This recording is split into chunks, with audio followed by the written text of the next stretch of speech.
Hey there, hi there, ho there. How you guys doing? It's Saturday, June 7th. Happy Saturday. Glad that you're here. And I'm Dr. Carolyn Rowley, the Executive Director, Founder here at Cayenne Wellness Center. So we're glad for you all to join us on today's topic and mini seminar. Just a few things in case you're not familiar with who we are. So we serve those persons living with sickle cell disease, namely in throughout California, but nationally as well and international. So we have tentacles everywhere. But in terms of our where we serve, it's the state of California. We have several things that we began. We have no cost mental health for families, persons living with sickle cell disease and their families throughout California. We have no cost transportation to make it easier to go to your medical appointments. We have no cost childcare because we know that sometimes who's going to watch your kids? So we've been able to provide that service as well. We have what we call STAC, Sickle Cell Trait Awareness Campaign, for the last, this is our third year now. And so it's a 5-year public health campaign.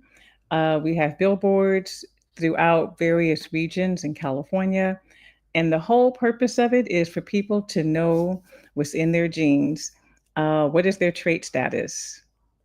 And so that's our STAC program for the third year. This is what we're on now. And we're looking for ambassadors to help us spread awareness, to go into the schools and to let the young folks know what's in their genes. So those are just a few of the things that some of our initiatives and what we provide. Hey, the biggest thing coming up, there's two things. World Sickle Cell Day, everyone.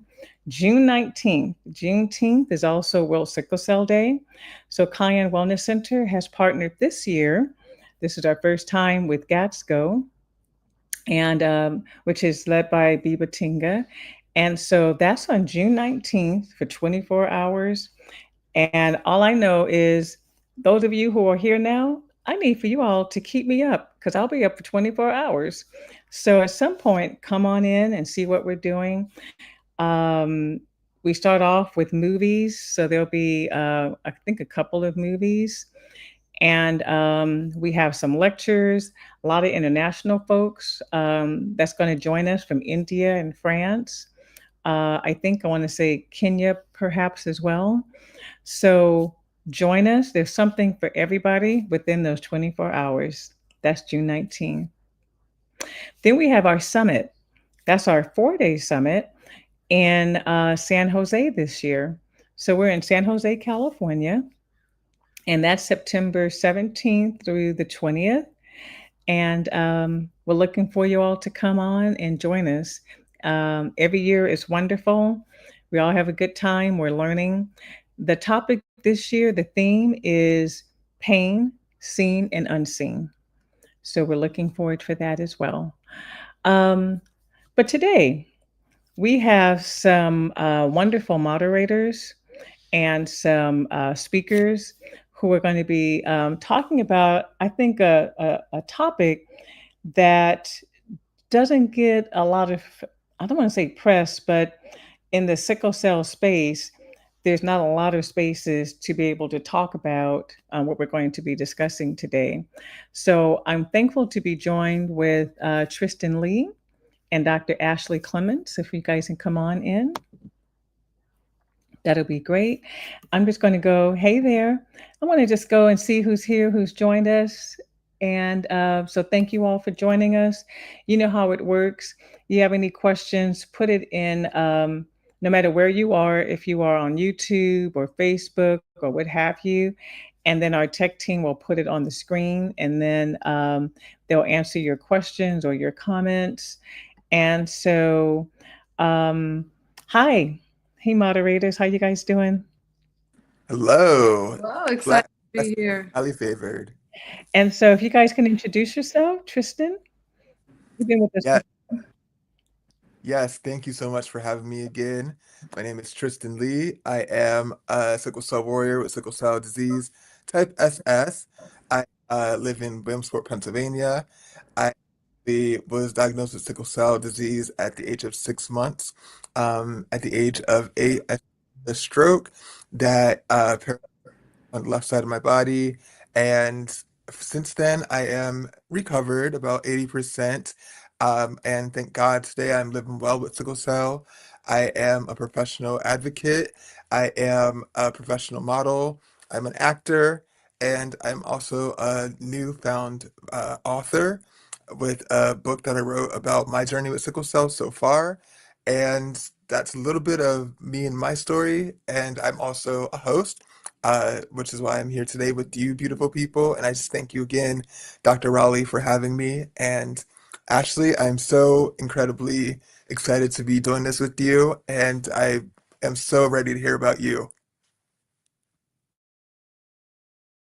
Thank you so much. I'm Ashley. Ashley D is fine.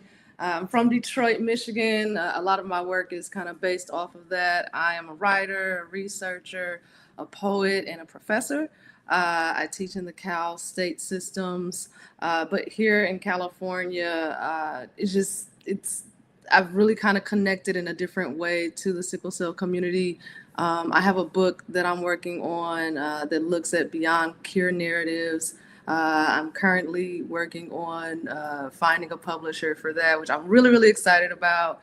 I actually just secured an interview with a comedian named Nori Davis. He has sickle cell and he also has a trans brother. And so we're going to be having some really great conversations about his experiences as well. Um, Lastly, I did drag in Florida and I was drag advisor for about 2.5 years here in California. So I think we're going to have some pretty fun conversations, and I'm really excited to talk to you all today. Well, thank you both. So I'm going to turn it over to you while you introduce our guests that have arrived. Thank you all. Thank you, Dr. Raleigh. Thank you. All right. So, I just wanted to talk very quickly in introduce our first speaker, Tanya Gentry. Uh, just a quick bio about her. Tanya Gentry is a sickle cell warrior, former president of the Sickle Cell Disease Association of America San Diego chapter, a sickle cell advocate, and a newly published author of Pee Wee Goes to School. And I have my nephews and my niece, they have that book. It's awesome. Uh, After retiring from the association, Tanya wanted a way to reach warriors across the globe. She figured out that what was a better way than to reach our young warriors as at children's or as a children's book. That's how Pee Wee was born. Pee Wee Goes to School is for sickle cell awareness, and it puts a spotlight on bullying. Pee Wee is here to let our warriors, children, know that they are champions and they have a purpose here on earth. Once they find their purpose, they will be unstoppable. Recently, Tanya has brought her character Pee Wee from the pages of her book to animation. She creates PSAs on YouTube, using Pee Wee to educate our warriors around the world. So I'd like to introduce for you all and encourage you to put those questions in the chat for Tanya Gentry. Thank you. Hello, thank you guys so much. I'm so excited to be here today. Um, I don't know, as far as the topic today, it was very interesting to me that someone was even putting a spotlight on um, the LGBTQ plus community, which is very much needed. I don't think there has been a focus or anything directed towards the community in the sickle cell community. I don't think ever. I've been in the community advocating for over 20 years. So I'm very excited to be here and be a part of this conversation.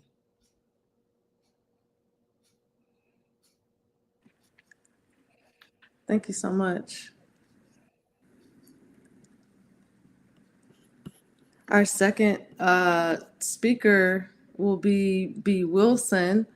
B. Wilson is a dynamic consultant, strategist, licensed educator, and multidisciplinary artist whose practice merges equity-focused facilitation, event curation, and systemic change advocacy. Grounded in intersectional justice, community empowerment, and cultivating belonging, B leverages creative and interdisciplinary strategies to drive meaningful impact. Let's welcome B. Wilson. Hello, everybody. I'm so happy to be here. This is certainly an exciting topic, and I'm looking forward to all your comments and questions and also what everybody else has to say. So thank you for having me. Yes, I'm so excited about today's topics and today's discussion. And thank you so much for being here, B, because after hearing you speak at the SCDA convention in, what was that, October? Like that panel that we did, I just knew that your voice was so needed for this. And I was like, they have to be a part of this because your views and everything that you are doing within the community is just going to not only tell an amazing story, but paint an amazing picture for everybody. So I'm so excited for you to be here and just thank you so much for that. All right, so Dr. Ashley, do you and Tanya want to take it away first? And then after that, I will do the follow-up with B. Sounds good. I just want to talk very briefly about a couple of things, and then we can go Always into make sure that you listen Tanya's talk there. That's good. That's good. So just very quickly, I wanted to discuss a few queer folks who have disabilities and who have also been known to be advocates who address medical racism and homophobia. Much of their work have confronted the violences experienced while receiving treatment and folks being openly involved within LGBTQIA plus groups. So we have a lot of, I'm going to be very brief and then we can go into our video here. The first person that I think is very, very notable is Audre Lorde, a poet, author, Black lesbian, who was a prominent person among women's rights, LGBTQIA plus rights. Her writings called attention to her multiple identities. In her 1984 collection, Sister Outsider, Essays and Speeches, it included her canonical essay, The Master's Tools Will Never Dismantle the Master's House. And she was diagnosed with breast cancer in 1977, and she found these ordeals involving cancer treatment as well as mastectomy to be very isolating, particularly isolating for being a Black lesbian. So you might be able to find a lot of her work connected to those struggles in her works. The Cancer Journals, which was published in 1980, it received the American Library Association Gay Caucus Book of the Year in 1981. And it's often pointed towards these narratives about disability and feminism. Barbara Jordan, she was the first Black woman to serve in Texas Senate since 1883 in 1967. She became the first Black woman to also serve from a Southern state in the U.S. House of Representatives in 1973. The Texas Governor's Committee on People with Disabilities created the Barbara Jordan Media Awards in 1982. Marsha P. Johnson, she was renowned for her role in Stonewall Uprising. She suffered from both physical and psychological disabilities. In her documentary, Pay It No Mind, she says, quote, "I may be crazy, but that don't mean I'm wrong," end quote. And so her, along with a friend, founded STAR, and the term's a bit antiquated, but it was Street Transvestite Action Revolutionaries. And that particular group was one of the first trans organizations in New York, and it focused on the rights of disabled people, trying to, one, call for an end to non-consensual psychiatric incarcerations of LGBTQIA people, as well as forced conversion therapy for folks to cure them of sexual and gender identities.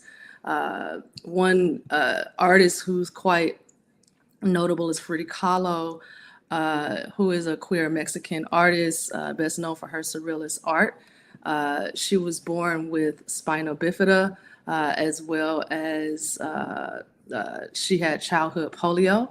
And she had several issues after a car accident and things like that. And we can see that in her painting. A lot of folks don't know the stories behind some of the notable paintings that she has.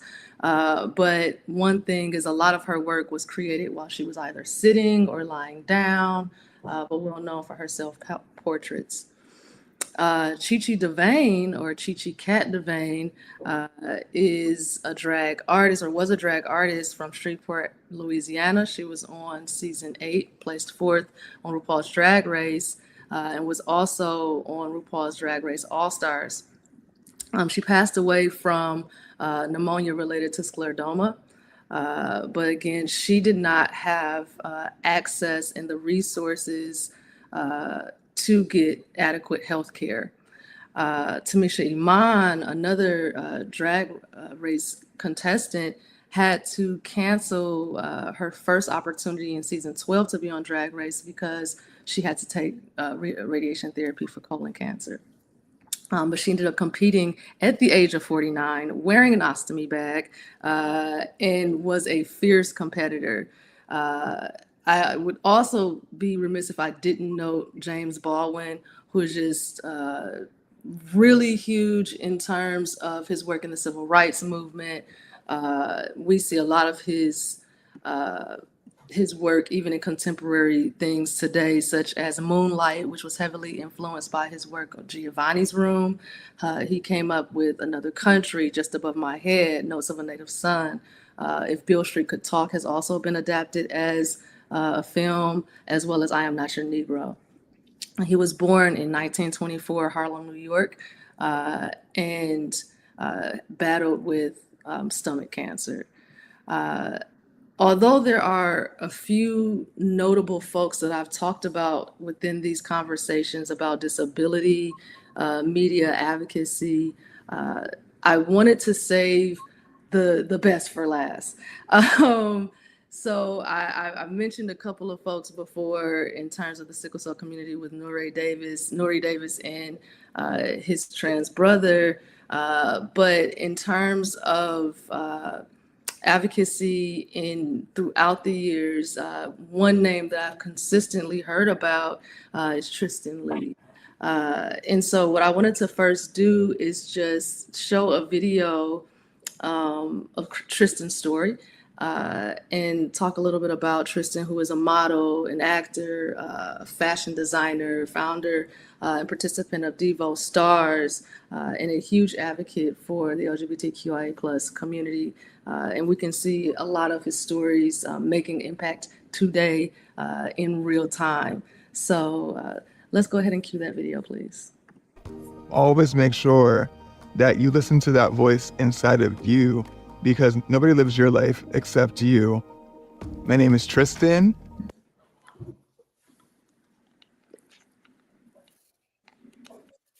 Always make sure that you listen to that voice inside of you, because nobody lives your life except you. My name is Tristan.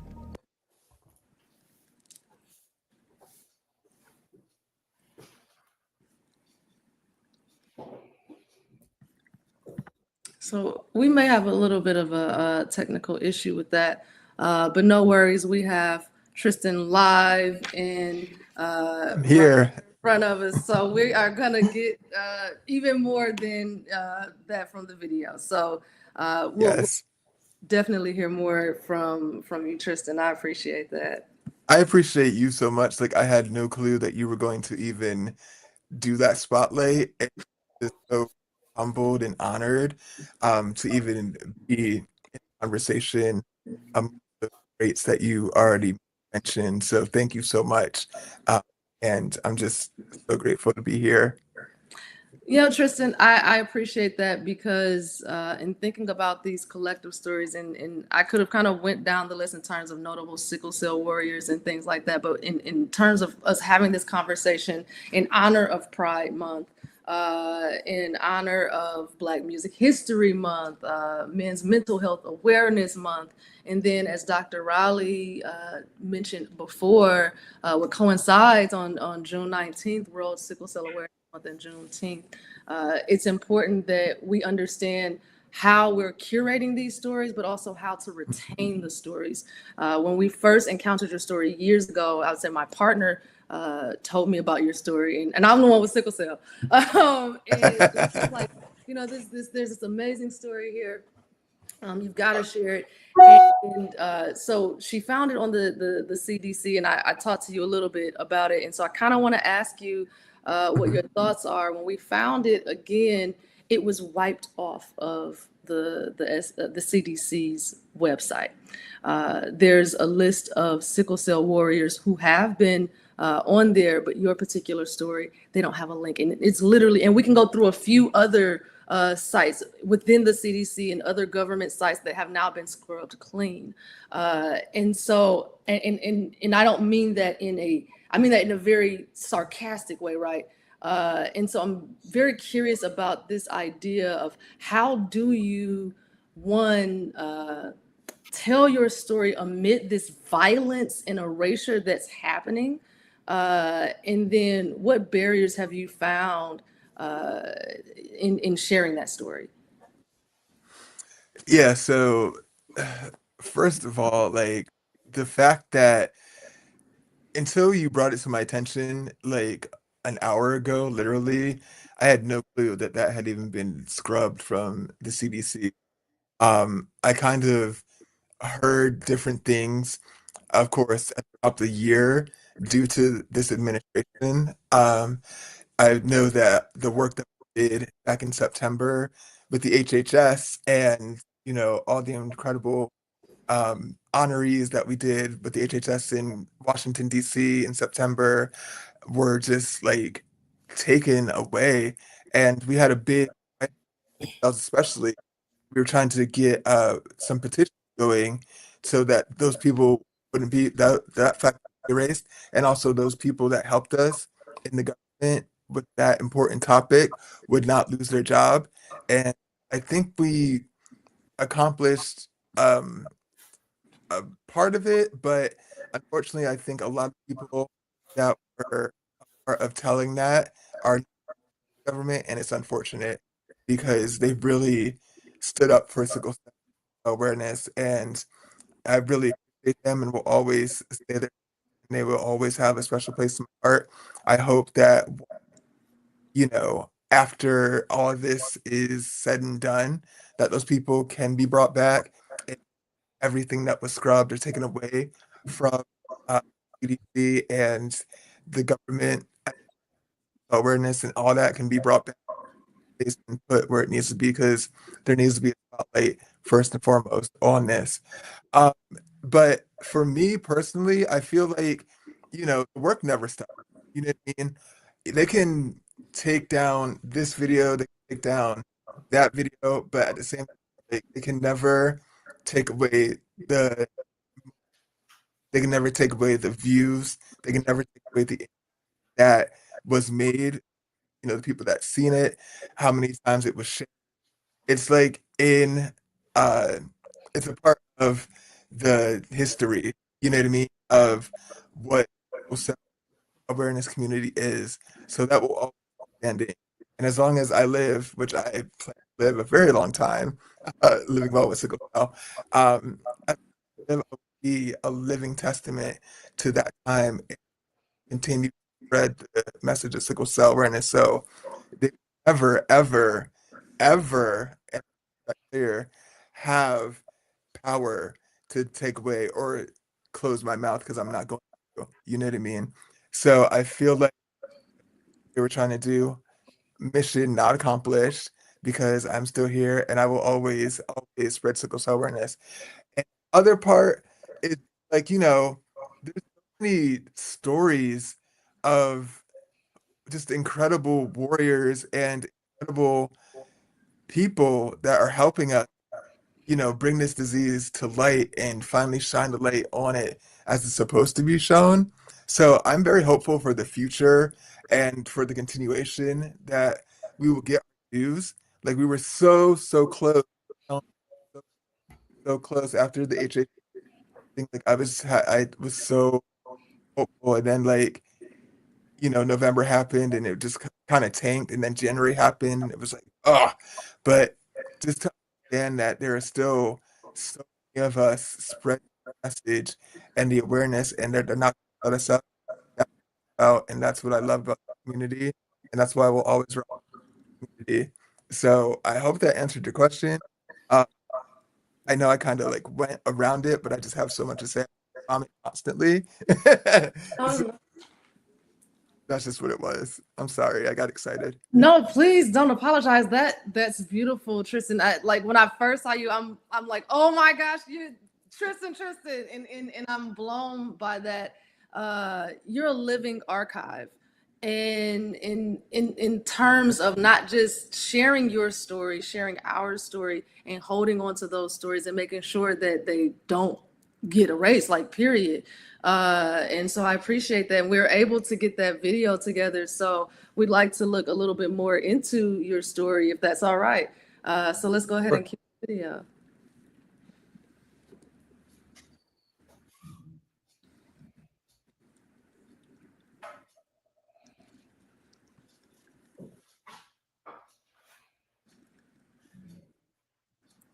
So we just need the audio.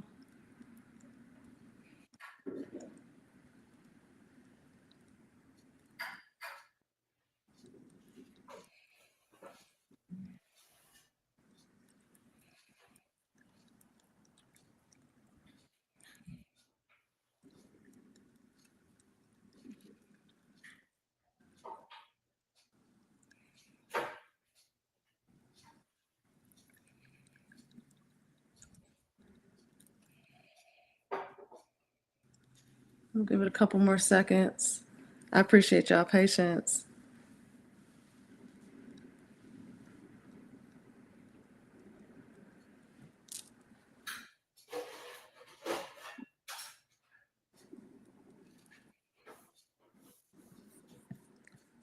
As they're working, I did want to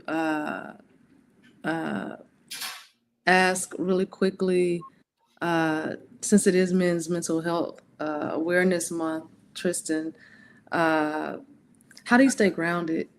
We're talking about a lot of things that are chaotic, and we have a lot of these policies going on, and they can be disheartening. They can definitely, it can be deflating in just trying to advocate for yourself, Mhm. let alone for a lot of other folks. Can you talk a little bit about like how you stay grounded or any type of strategies?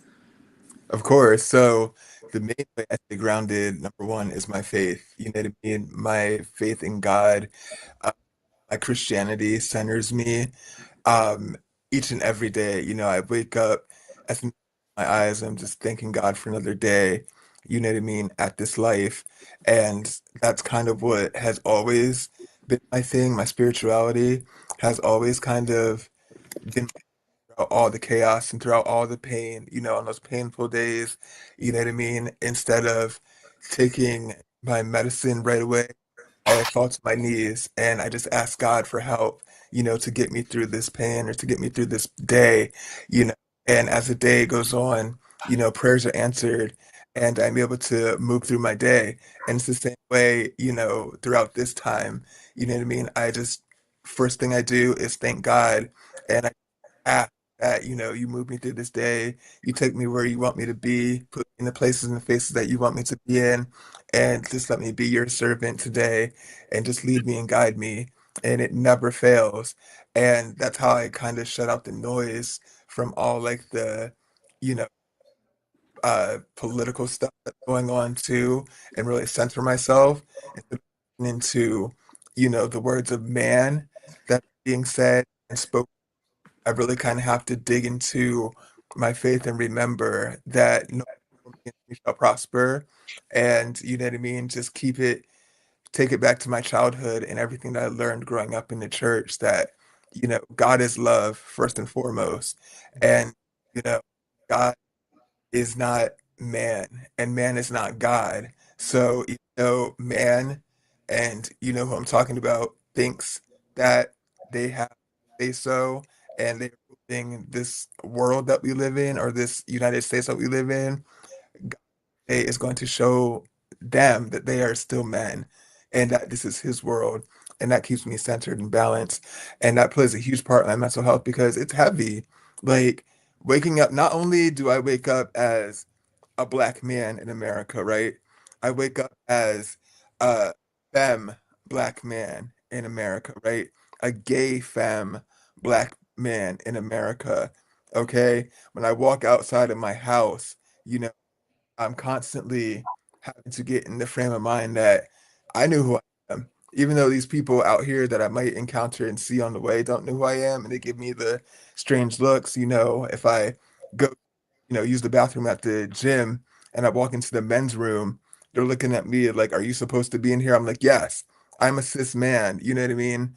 I'm very androgynous and I've always been androgynous. So, depending on my hair or if I'm wearing makeup that day, like I'm going to look, more effeminate, but still, and first and foremost, like I am male. So please just know what I'm supposed to be. And so that's just always what I keep with me, like my faith in God and just knowing who I am, because there's so many distractions and diversions in this world, especially today, with the noise from social media, with the media in general, you know what I mean? Like it's just so much mess and it can just really weigh down on you. But you just kind of have to center yourself, not only with like spiritual, but also, meditation. I meditate at least, 15 to 20 minutes a day, balancing myself. Like after I come from the outside, you know what I mean? I have this thing where I go into myself and kind of just, I'll put on music or I'll just quiet myself and center before I go back out into the world. And you know what I mean? Then once I'm back in the world, I don't stay out there for too long because I know what's out there. I do what I gotta do. I get back in the house in my safe zone, in my safe space. And you know what I mean? I know that this is me and mine up in here, and everybody up in here loves me. I love them, and we are one. So whatever's going on the outside, like I dealt with that, like I needed to, but at the same time, this is my safe place, and this is where I will always come to center myself and do me and be me. So that's just a couple of the tools that I use. Like I said, spirituality first and foremost, and then second, meditation and yoga is everything. So that is how I get through this world mentally and physically, and how it still has not broken me in these times that I should be broken or times that I should have been broken and they wanted me to stay down. Like you can't keep me down. I will never, ever fall to my knees for anybody but God. Oh, that is powerful. That is beautiful. I mean, say it again and again. I mean, spirituality, meditation, movement, and you better work because the body is tea. Okay. Thank you. Thank you. Thank you. And I think we rolling. We rolling. I am going to try one more time for that video because I really do want to show your powerful story and to open up our conversation. So let's go ahead and cue that video. Beautiful story. Beautiful. Always make sure that you listen to that voice inside of you because nobody lives your life except you. My name is Tristan, and I live with sickle cell disease type SS.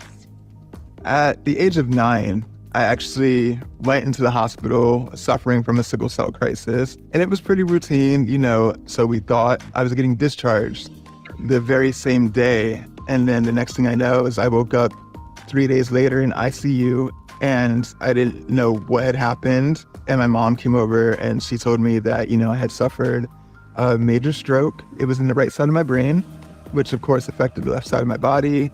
So, I was paralyzed on the left side of my body. After I got out of the ICU, I got back on the hospital floor for another 6 months where I learned to re-walk, how to re-talk, how to use the bathroom, how to, just do basically everything that comes natural to everyday people. As a 9-year-old child, you're just like, why? You know, you don't really have the answers or the language or the knowledge. So you kind of have to just go with the understanding of the adults around you. And of course, you know, doctors, they talk in the way that they talk, the medical talk. And then, you know, you have your parents who are trying to be strong for you. When I came back into that situation as a second grader, my friends kind of like stood back and just looked at me, and they didn't recognize like who I was anymore. And then, you know, people were talking about me. Kids were whispering constantly. There was always kind of like this, you know, these different jokes going on at my expense. And it got very dark and depressing for me. And then one day there was this theater company that had come to my town, and I had always wanted to do acting and, you know, just really be on the stage. And I figured, since everybody's looking at me, I was going to give them something to look at, which was my talent. And so I auditioned for the theater company. I actually got my first role. And then, like, seriously, it was probably 2 weeks later, I was approached from the director of the Red Cross. He was like, we think you'd be perfect as a poster child for, you know, to help us get more blood in the area. So that's kind of what jump started my advocacy, was finding, you know, the Sickle Cell Council in Harrisburg, and they gave me my voice and a platform.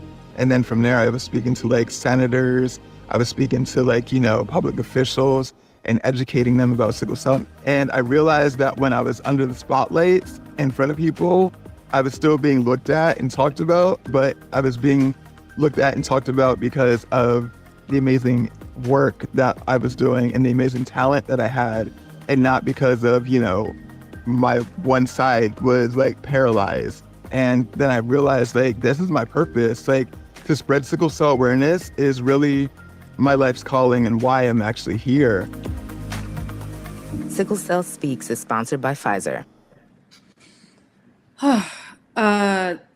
Thank you. First of all, thank you, Tech, because I know that can be a lot. So I appreciate you for that. And thank you, Tristan, because one, I talk a little bit about my story, but I do want to shout out my sister who passed away. She had sickle cell. My aunt, who I just buried, had sickle cell. My uncle and my brother, who had multiple strokes and was in a coma, but he is still with us, living and breathing.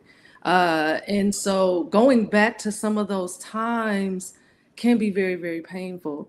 I want to ask one more question before we move on.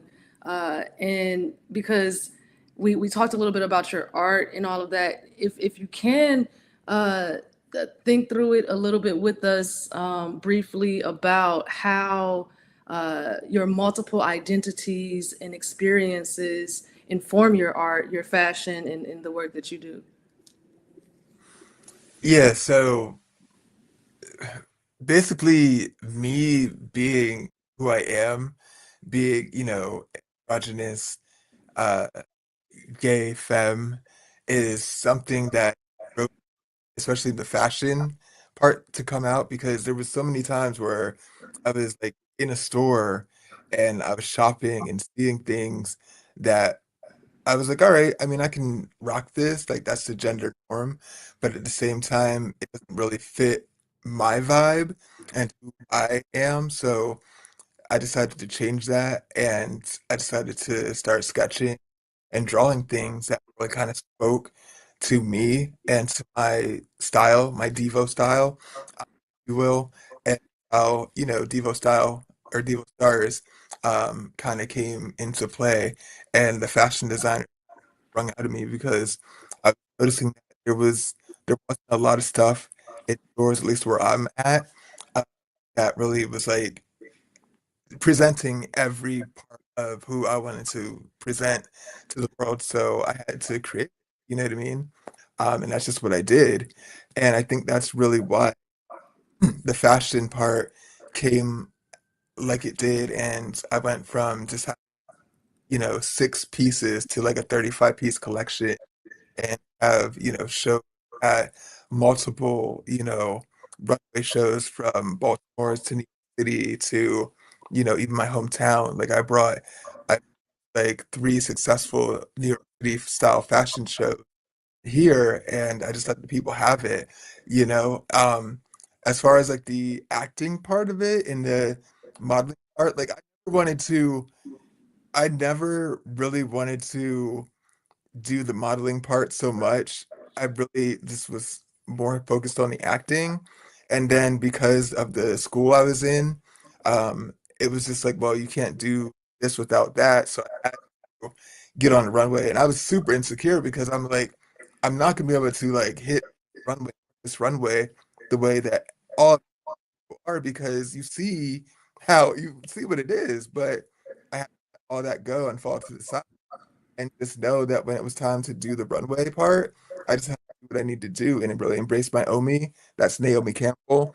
Uh, do it, and that's what I did, and that's why to this day, you know what I mean. I do runway like no other. I have this strut like no other way. I out with celebrity photographers. You know what I mean, and I'm a professional model. So, gu- like you think that you can't, but guess what? I'm going to show you that you can. So that's what it is. Yes, That's yes. it. Thank you so much for that, Tristan. I mean, I am inspired. I am inspired. There's a couple of texts, Sammy Schultz, Disability Politics, and Louis Penner's Unequal Health, Anti-Black Racism, and Threat to America's Health are really, really good texts that I just wanted to throw out for you all. And just go into our next speaker here, which is Tanya Gentry. So Yes. we've already kind of given that introduction, but just want to remind you all that Tanya is affiliated with was affiliated as the president of the Sickle Cell Disease Association of America. But my favorite part about Tanya's bio is Pee Wee Goes to School, because my great nieces have read it now, and I just love to introduce Tanya Gentry. Thank you. Thank you so much. I'm actually just started a new foundation here in San Diego called Building Bridges Sickle Cell Disease Foundation. We are not a year strong yet, so we still in diapers, but we're working towards building a transition to care program for our pediatric patients to adult care, and also just overall living well with sickle cell. We do different segments on eating well with sickle cell. We're doing cooking demonstrations right now with healthy meals, easy healthy meals, because I'm not a cook, and sometimes I'll just go to the frozen food section, which isn't the best with all the preservatives and everything.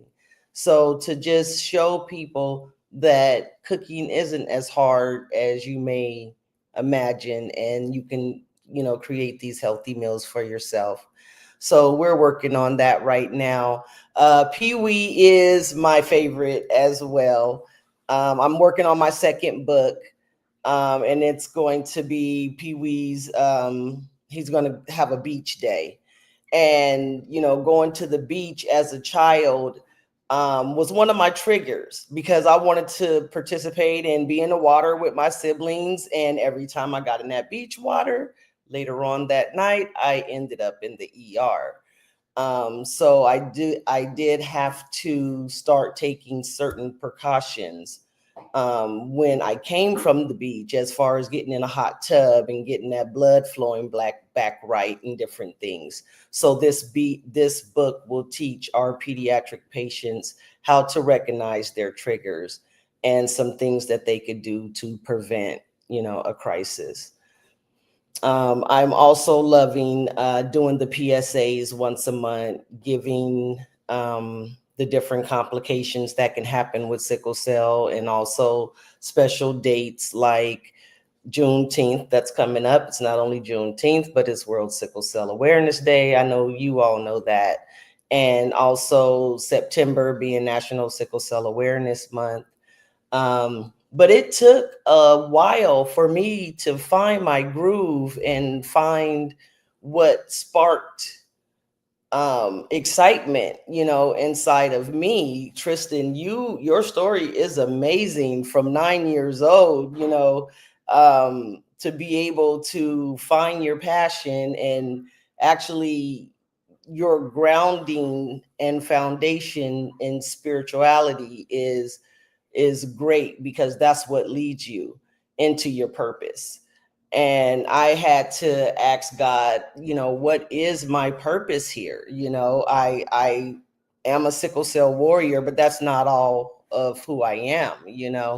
I have sickle cell. Sickle cell does not have me. What am I supposed to be doing here on earth? And how can I be productive in the community? And I just started using my voice. I used to tell my mom, they don't have this for us. They don't have that for us. And she said, create it. And I'm like, how? It sounds easy, create it. But she was right. Start going to the support groups, start being a part of the community, start going to the summits and the conferences and see where you can be a help. And that's what I started doing. And in doing that, going into the support groups is when I got involved in the sickle cell community here in San Diego. And after being involved for like 4 years, I got voted in as the president of the association.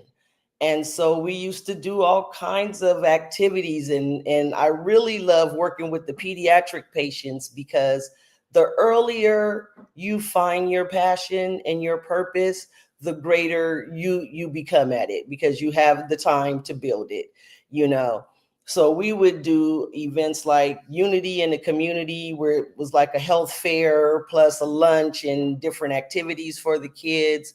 We had an awesome Christmas party where, instead of it being a program read type Christmas party, it was a winter wonderland for the kids. We had jumpies, we had cotton candy, nachos.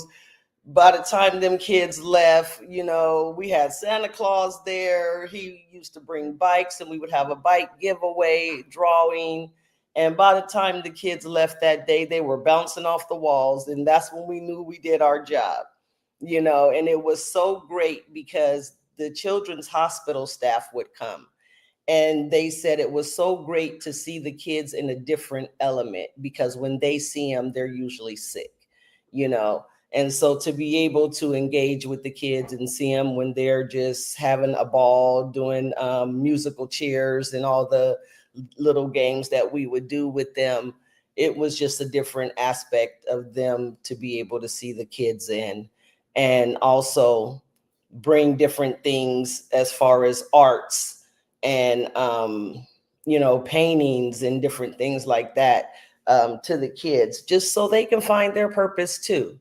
Or find some things that they may like because the activities usually, school oriented or sports, cheerleading, sometimes things that we, as warriors can't do, or I don't want to say can't do because we have had some warriors to do, but we are limited, when it comes to those activities. And we definitely have to take certain precautions to fulfill that obligation.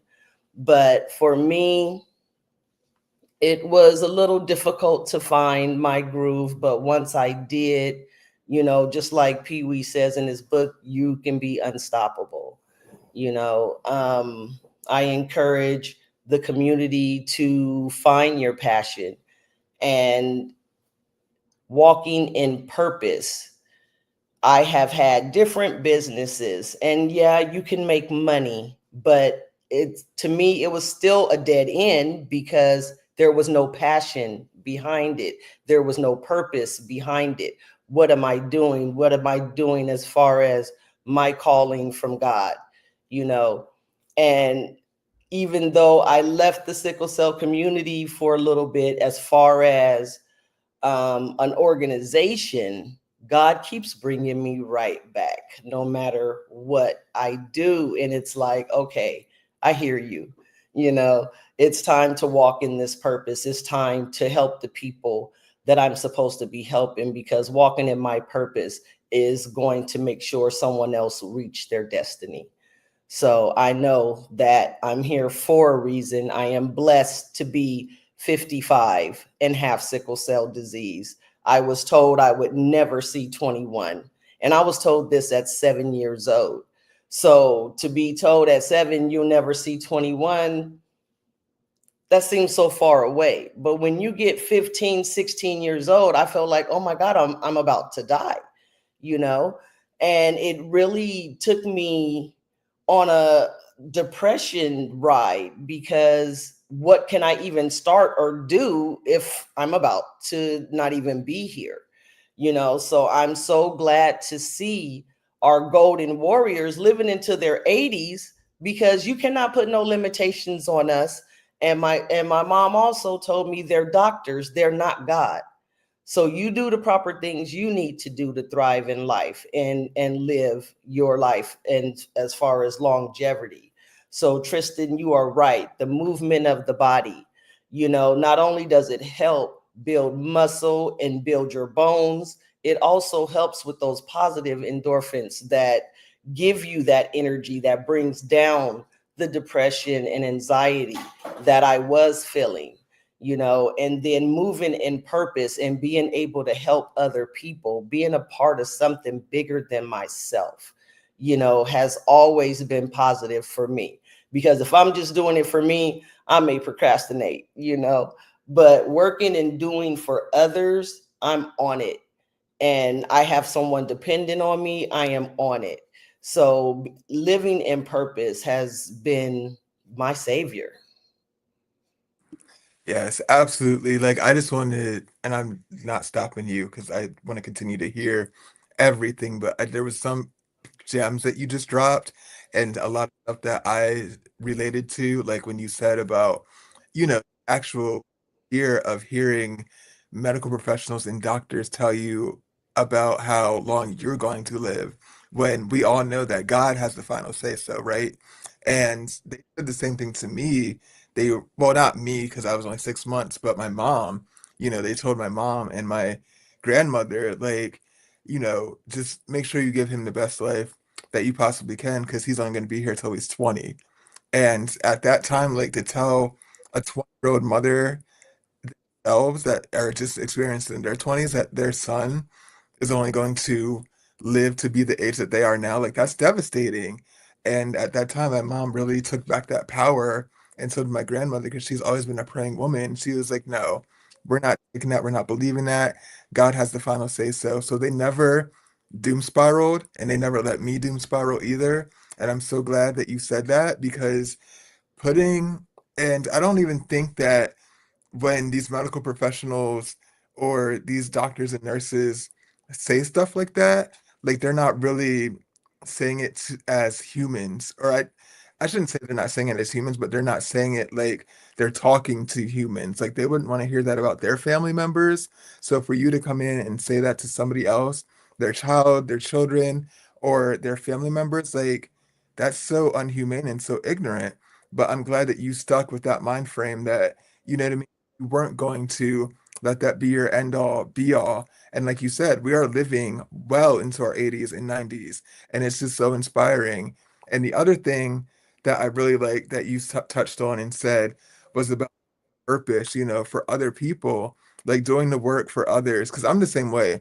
Like I'm a huge procrastinator. I'm constantly like daydreaming about this, daydreaming about that, and focusing over here. But the thing that really centers me is when I know that somebody else is watching me or somebody else needs this, and then I put it out in the world, I'm able to channel it and focus it. So thank you for saying that as well. I just had to touch on that and I'll let you continue, but that was amazing. And I just, so much love, so much love. Thank you. Thank you so much. I wasn't even diagnosed with sickle cell until I was 2 years old. I'm from Cincinnati, Ohio, and I was born in '69. So, there was no newborn screening at the time. And because my mom, was low income, they did not pay attention to what she was saying. She was trying to tell the doctor something is wrong with my baby. And, they weren't listening to her. And every time I spiked a fever, my grandmother would tell my mom, take her back. If there's a fever, there's maybe infection, and that is indicating something is wrong, take her back. So my mom would go back to the hospital over and over again, sometimes 8 hours after they would release me. She's right back with me because now I got a fever of 102, 103, and something needs to be done. But I finally got diagnosed when we moved to California, San Diego, and I got diagnosed at the Navy Hospital out here in San Diego at 2 years old. So at least we knew, my mom, my parents knew what was going on instead of it just being a mystery and a fight and arguing with the doctors. My mom told me one time they had released me from the hospital and my fever just continued. And she went back. She was so frustrated. She said, I went in that hospital foot first. I kicked the door. Someone's going to do something and you're going to do something now. And she said the head nurse came, and when he grabbed me, my fever was so high, they put me in an ice bath to bring my fever down. And he asked the staff, who sent this child home? So it has been a struggle, you know, just from the front door all my life to achieve fairness in treatment and my health, because at first they had no clue, and then when they did have a clue, they didn't know what to do. So I've been fighting a battle the whole time, but it's okay because they don't call us warriors for nothing. You know what I mean? That's not just the name we made up. That is because we battle every single day for our health and for our mental health as well, you know? So coming into my early 20s, I had my son when I was 22 years old, and now I had someone that I needed to take care of. So what am I going to do? I need to get healthy. I need to be the best me possible. So I had to start eating better. I had to start exercising. Had to start working to keep my mental health strong. And that was joining the support group that they had here in San Diego. We actually had a whole house. It was called a hemo house that we would have our support groups at, and our different meetings and things that we would have would be at the hemo house. I brought my son with me. I brought my mom with me. He knew about sickle cell. I taught him at a young age. There were times when he was 6, 8 years old that I was sick in the bed and he would bring me the same lunch I used to make for him, a sandwich with the little grapes on the side and a Capri Sun, you know, and he would bring that to me in the bed. And then there were times where I would go in the hospital and the social worker would come by and, is there anything we could do for you? Yes, I need to see my son, you know. And they would send a cab and they would go pick him up and bring him to the hospital, and he would be in the bed with me, and they would bring him a lunch when they brought my lunch. And it is a overall condition, not just you have this condition, here's this medication, deal with it. That's not the proper way to deal with sickle cell. We are whole people. We need whole care.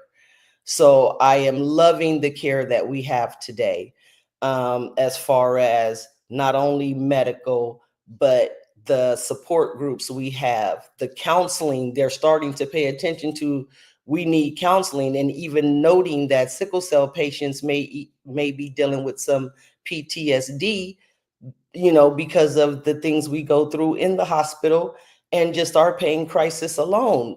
I mean, we're being beat down by our own bodies, you know what I mean? So, you know, that's something to deal with. And then when you're at your lowest point, because most of us deal with our pain the best we can at home for a day or two, and then we go to the ER and our pain's not believed. I had a doctor look at me and tell me, you don't look sick. And I'm not understanding what I'm supposed to look like when I have an internal disease, you know? And at that time, I had pulmonary embolisms. And so when he sent me home, I was home for 2 days and I was fading in and out of consciousness. My partner was talking to me, and it just sounded like she just kept getting further and further away, like we weren't even in the same room anymore. And, you know, she rushed me back to the hospital, and thank God, because I almost didn't make it back to the hospital, you know?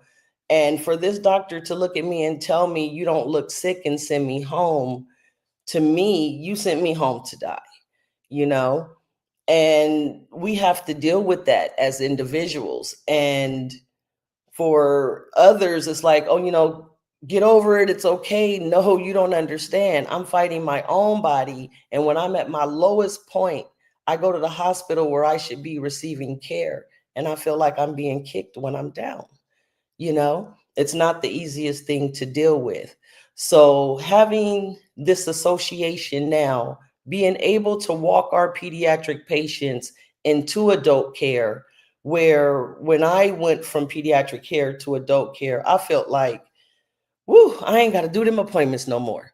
I was a little relieved, like I ain't got to go through all that no more. But what I didn't realize is, yes, you do. You really, now you have to really pay attention, because you don't have anyone calling you when you miss a doctor's appointment like they do in pediatrics. You don't have anyone checking to see if you got your refills, you know?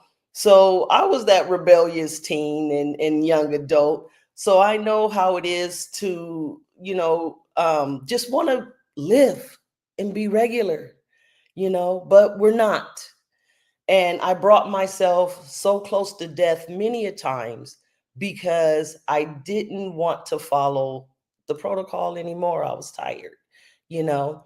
So to be able to tell the young adults, I understand and I know how you feel, but this is what you have to do. The mortality rate from 18 to 25, 26 years old is extremely high. These kids are falling through the cracks and they're not making it. So to be able to walk them hand in hand, and that's why we are building bridges. We are building that bridge with that, over that gap. So no more kids will fall through that gap. And I know there's also other associations focusing on transition as well. But it is so important to know what you have to do to stay healthy. You know, make those appointments for your rides to come. Make sure you have your refills. Make sure you make your follow-up appointments. And we're just going to kind of hold their hand and walk them through the process. And not only teach them some things in class, but also give them a mentor at the end of our 6-week program, so that mentor can check in with them once a month and see what's going on, make sure they have what they need and they're doing what they need to do to thrive in life and reach their goals, you know? So that is so important to me, because I was that teen that almost didn't make it over that bridge. So I want to make sure that I can help our young adults do so. Even sometimes I would go in the hospital and my partner would be there. It would be, is that your daughter?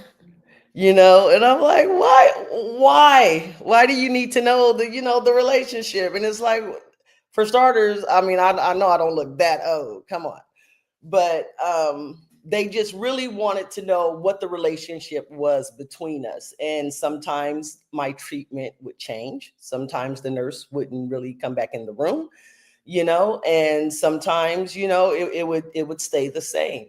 But I have faced a little discrimination when it came to my sexuality when I am in the hospital, because people love to judge, even though it's not your job. You know, you're not here to judge. You're here to give me my medication and make sure I make it up out of here. But you know, I have definitely faced some discrimination when it comes to that. And getting a little bit on the subject matter of our I'll just say 47. Um, and there's only 2 genders in this world. I know some people that would not be alive today if it was not for them living in their truth. You know, God don't make no mistakes. And if this is the way someone was born, then let them live their truth. It's not your business. you know. All, like you said earlier, Tristan, God is love. And if you are a Christian, then that's your job, is to love. That's it. Not to judge and not to put your opinion in it, but to love. And some of my brothers and sisters I know would not be here today if they could not live in their truth, because they just couldn't stand to be in the body that they were born in without making some adjustments. So I really am heartfelt when it comes to this subject matter, because it's life and death for some people. And that understanding needs to be there. Absolutely, Tanya. And now I listen, I could talk to you all day because there's so many things that I resonate with. I feel like, well, when I went to California like 8 years ago at this point, I think maybe even longer than that. But when I got there, I just felt like my life started. I was 30. I'm 41 now, so it was way past 8 years. Anyway, but when I got off that plane and I got there and I breathed that air, I just felt like something had shifted in me. And like I've always said, even when I was younger, like when I get to Los Angeles, when I get to California, I feel start in that day when I was breathing that air and I was standing there on the beach and I was like, this is it. Like I had such a spiritual awakening. It like really did something to me to have to return to the East Coast, into my hometown especially, because I'm such an individual. I'm such a person that is, they say like I talk like a like a ghetto valley girl, and everyone thinks I'm from California.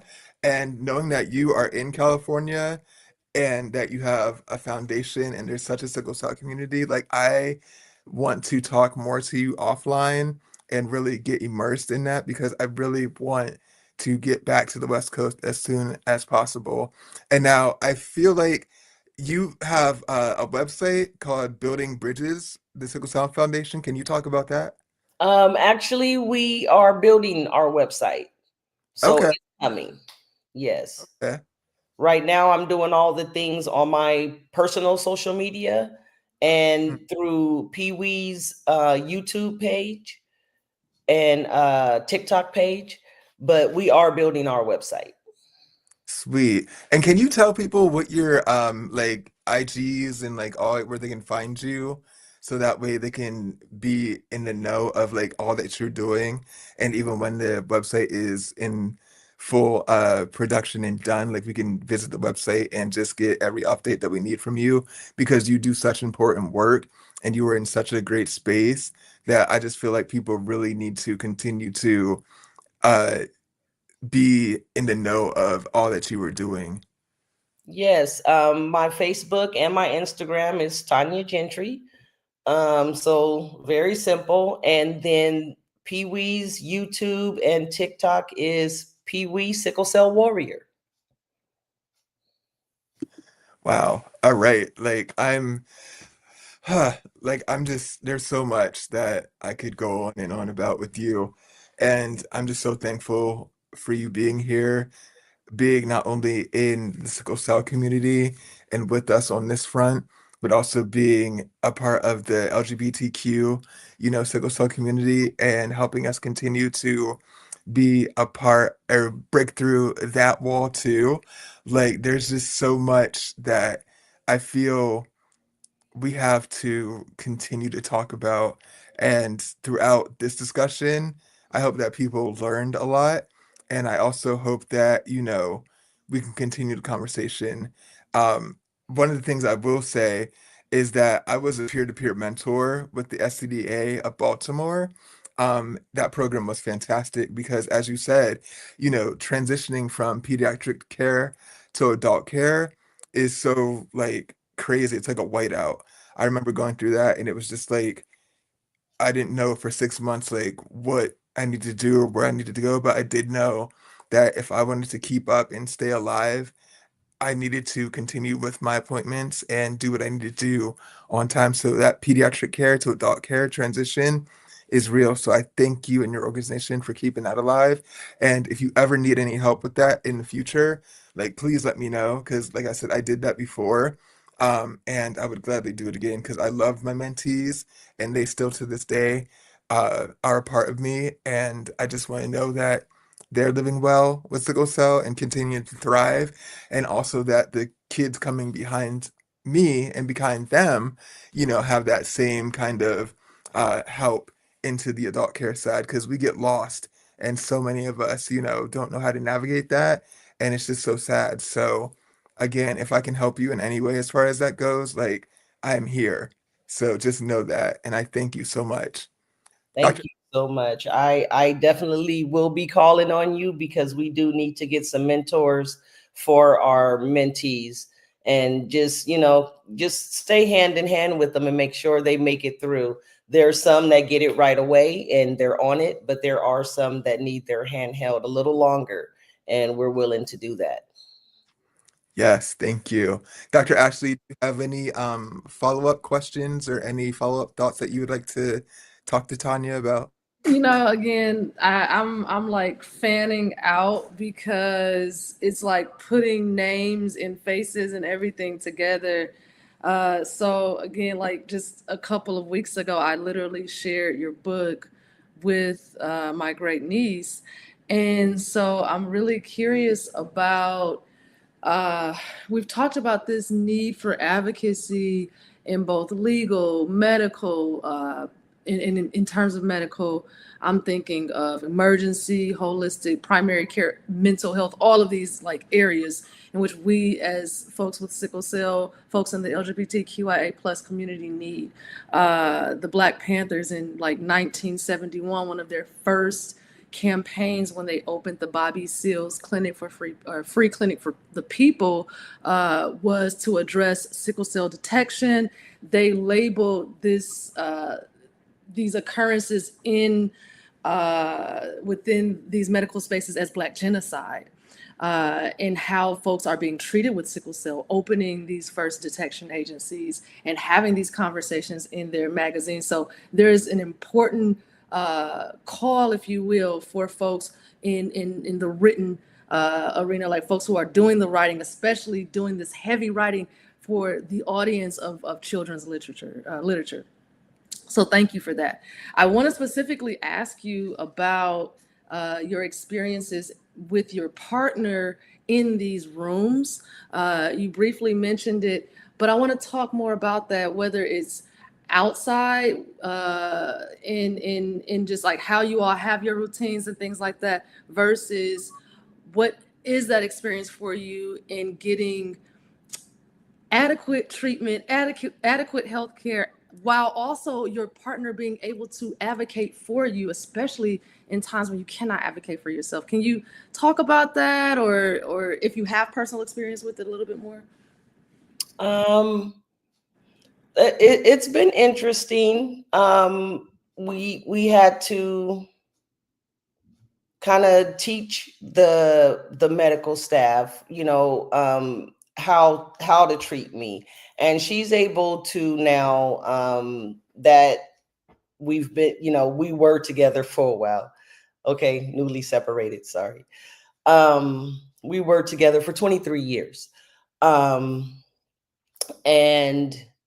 when it came to speaking for me and advocating for me, she was very good at that because she was also in the medical field, and being a part of the association and seeing our patients as well through our foundation. They would come to the hospital and she would also advocate for them. And there were times where the conversations in the back with the doctors, as far as not being comfortable giving certain medications and different things to sickle cell patients, she was able to come in and say, hey, I know this person, they are not a drug seeker and they need, their pain under control. And then it got to the point when our patients got to the hospital, they would ask for her because, it was a lot of times, I'm either mom, auntie, we're either mom or auntie. So they would be like, my auntie is here and can you go get my auntie and she could speak for me. And it made such a big difference on that hospital floor, not only for me, but also just for our patients here in San Diego that was connected to our foundation that she could speak for as well. We didn't have any bias out loud. People usually don't like to show their true face out loud, but you can tell with the treatment or the lack of attention that began to happen once she came to the hospital, that some nurses weren't really comfortable. And I will say I had an awesome partner where I did not have to spend a night alone in the hospital. You know, that chair on the side was always utilized, and I didn't really have to be alone. So the support system I had was awesome. And when, even though I'm an advocate, there are times where I just can't speak for myself. I am in so much pain. That's all my brain can take at the moment, because that pain is back to back to back. It does not give a second break in between those blows that you are receiving. So to be able to have someone to adequately advocate for you and know you personally, where they can go talk to staff in their lingo and let them know this is not a drug seeker and you guys need to get this medication, and not when I push the button and you come 30 minutes later and then you have to go to the pharmacy and get the medicine, and then it's another 15 minutes. So now I'm 45 minutes behind my time, and I was already rocking in pain for an hour before my shot was due. It was just a mess. So by the time you give me my shot or my medication, 45 minutes after it was due, now it's only bringing my pain down so low. And now I have to wait another couple of hours to get something, but I didn't even get my pain fully under control because you were lacking and not coming in the room and not answering my bell. So, you know, it was trying times. It's definitely trying times when it comes to that. But when you have someone that can go to the nurse's station and say, excuse me, you know, we rung the bell 10 minutes ago and, you know, you guys, no one answered. It definitely helps your situation and not get behind in your medication, because we all know you cannot chase behind sickle cell pain. You need to get in front of it in order to stop it. So to chase behind it is going to prolong my hospital stay. Thank you for that, Tanya. And shout out to everybody who's been sitting in those uncomfortable seats. My parents are on, my partner is on, and I thank them many a nights being in those seats there. And it matters having that, right? Not just for us, but for other folks to see somebody calling in, even if they're not in those seats, calling in and checking in on us. I have a couple more questions, but I'll save a couple for towards the end for you. But I want to transition into B. Wilson, and then we'll go back into our Q&A for everybody. But Tristan, do you want to go ahead and introduce B? Yes, thank you so much. B, oh my gosh, like I said before, thank you so much for being here. I am so honored that you even accepted this invitation. Like, as soon as this topic came up, I just knew that you were the right person that needed to really be here and speak as a part of this topic, because, like I said, just meeting you in Atlanta and being on that panel with you, like, you were so well spoken, and you blew my entire like mind from a lot of the stuff that you were saying. You were so eloquent with it. You were just so like, I just was like, I could not believe that that was your first panel or first talk, and that was the first time I even like recognized you or saw you in this space in the sickle cell community. So I just had to have you here, and thank you so much for accepting this invitation. I will do a quick introduction. So B. Wilson is B. Wilson, MA, they, them, is a dynamic consultant, strategist, licensed educator, and multiple disciplinary artist who practices, merges equity focused facilitation, event coordination, and systemic change advocacy, grounded in intersectional justice, community empowerment, and cultivating belonging. B leverages creative and interdisciplinary strategies to drive meaningful impact. So that is you in your bio, all the amazing things. And now I know that you have specific topics that you really want to get into, and I want you to get into those, starting with your synopsis of the living queer with sickle cell, and I'm going to mess this word up. Autobiography exploring the intersections of invisibility, explores the intersections of living with sickle cell as a queer person, as embodied by me. Now, please go into. Wow, beautiful. Oh my gosh, I'm so excited to be here with you all. And Tristan, thank you. Thank you, one, for such a warm introduction, and two, for reaching out to me for this opportunity. I'm so happy to be here to speak, both as an advocate for sickle cell, as well as an advocate for trans and queer people.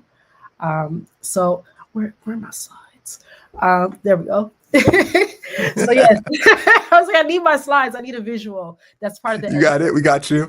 as well.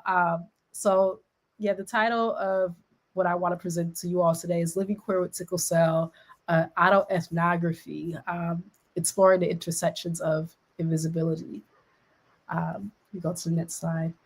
So just a little bit more about who I am, or if I can reintroduce myself again. My name is B. Wilson. My family, you might hear me refer to myself as Bree. That's what my family calls me, but publicly I go by B. Wilson, and I'm a trans queer sickle cell warrior living with sickle cell SC. I'm an educator, an artist, an advocate, a community organizer, a ritual maker, a cultural bearer, and I am born, raised, and currently live in Minneapolis, Minnesota. So I'm coming to y'all from the Midwest. We go to the next slide. Yes, shout out to the Midwest. I wanted to quickly review some terms that you might hear me say as we're going through this presentation. I'm not sure how well you can see it, so I'm just going to read them. No, you're not supposed to read straight from your PowerPoint, but here we go. And if you're wondering about the source of these definitions, the source is my brain. Just having been an equity facilitator and working with LGBTQ people for about a decade now, I've been able to try to pull definitions that I have found work for most of the public. So being trans as in transition, as in movement, as in change, trans like trans transition, is a transgender person is a person who does not identify with the gender that they were assigned at birth. A person who identifies with the gender incongruent or different than the sex that they were assigned at birth. And what do I mean by assigned at birth? I'll get to that in a second. But there's also transmasc. And transmasc is a term that you may hear me refer to myself as. It's a shorthand for a transgender person who identifies with masculinity or identifies more with the masculine aspects. So you can think of another way to think of it is it's not the same as somebody who is a stud, but I think if in the Black community, we are most familiar with people who are studs, and that's it's similar. Like you see them taking on masculine aspects of gender. And then there's the term non-binary. Non-binary is a trans person who does not identify purely as masculine or feminine, but some other third or fifth thing.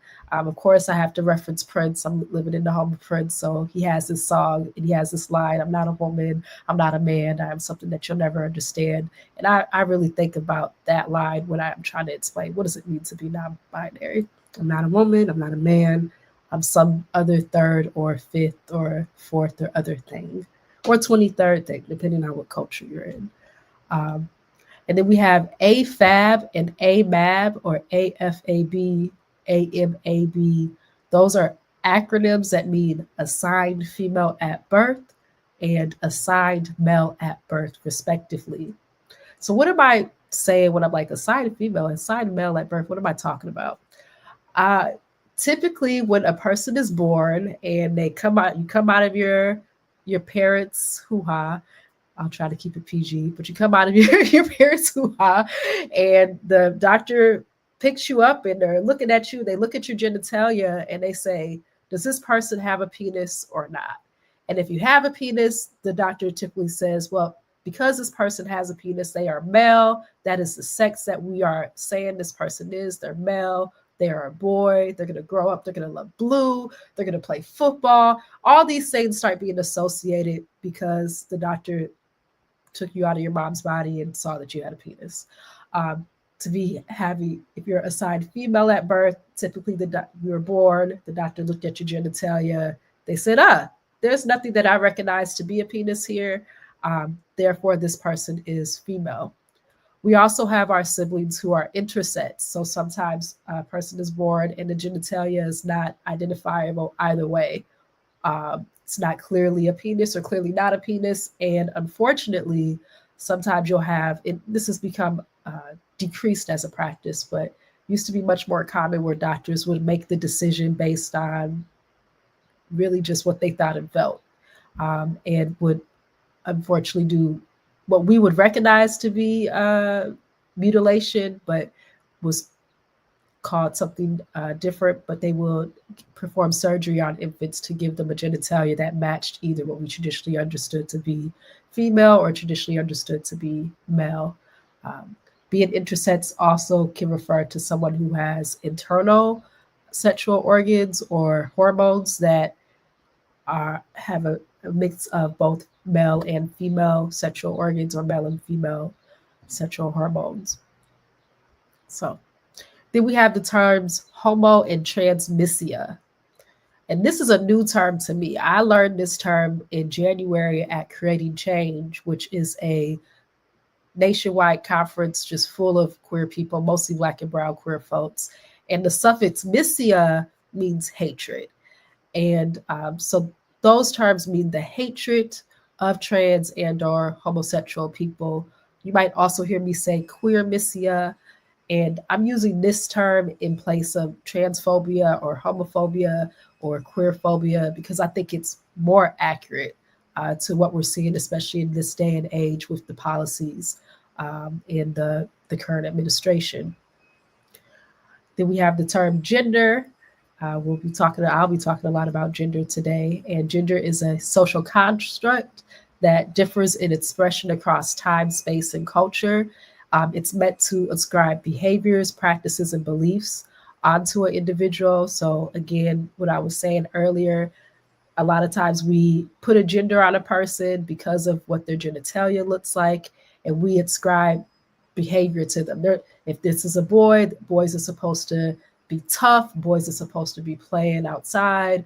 Boys are supposed to be really into sports. And if you are a person with the penis who's supposed to be a boy, and you're not doing any of that, then you are somehow transgressing gender. You're betraying your gender. It becomes a problem. Or if you're a girl or you have been assigned the gender of female, you're supposed to love pink and play, with dolls and want to be a mother and be obsessed with weddings and Barbies and Disney movies, which all of us, I'm sure, listening can point to a time where who they were supposed to be in terms of your gender just didn't match up with your actual interest or your actual practices or who you actually are. And then last but not least, you'll hear me say queer a lot. And I use queer as a catch-all term. I think it's really specific to my generation and people younger than us. So I'm a millennial, and people younger than us as a shorthand for identities under the LGBTQIA2+ umbrella. So lesbian, gay, bisexual, trans, queer, intersex, asexual, two-spirit plus umbrella. People in older generations unfortunately experience queer as a slur. My generation has in some ways reclaimed it, and we just use it as a catch-all term. So it could be, if I'm saying queer, I could be referring to anybody in that alphabet that I just laid out for y'all. I hope that makes sense.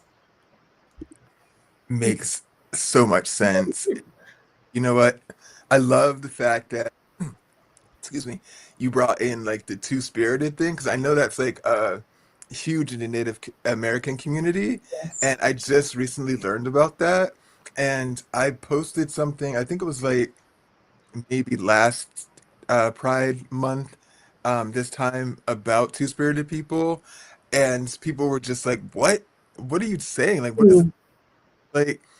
It's right here in black and white. So I had to like deep dive into YouTube videos to kind of explain more.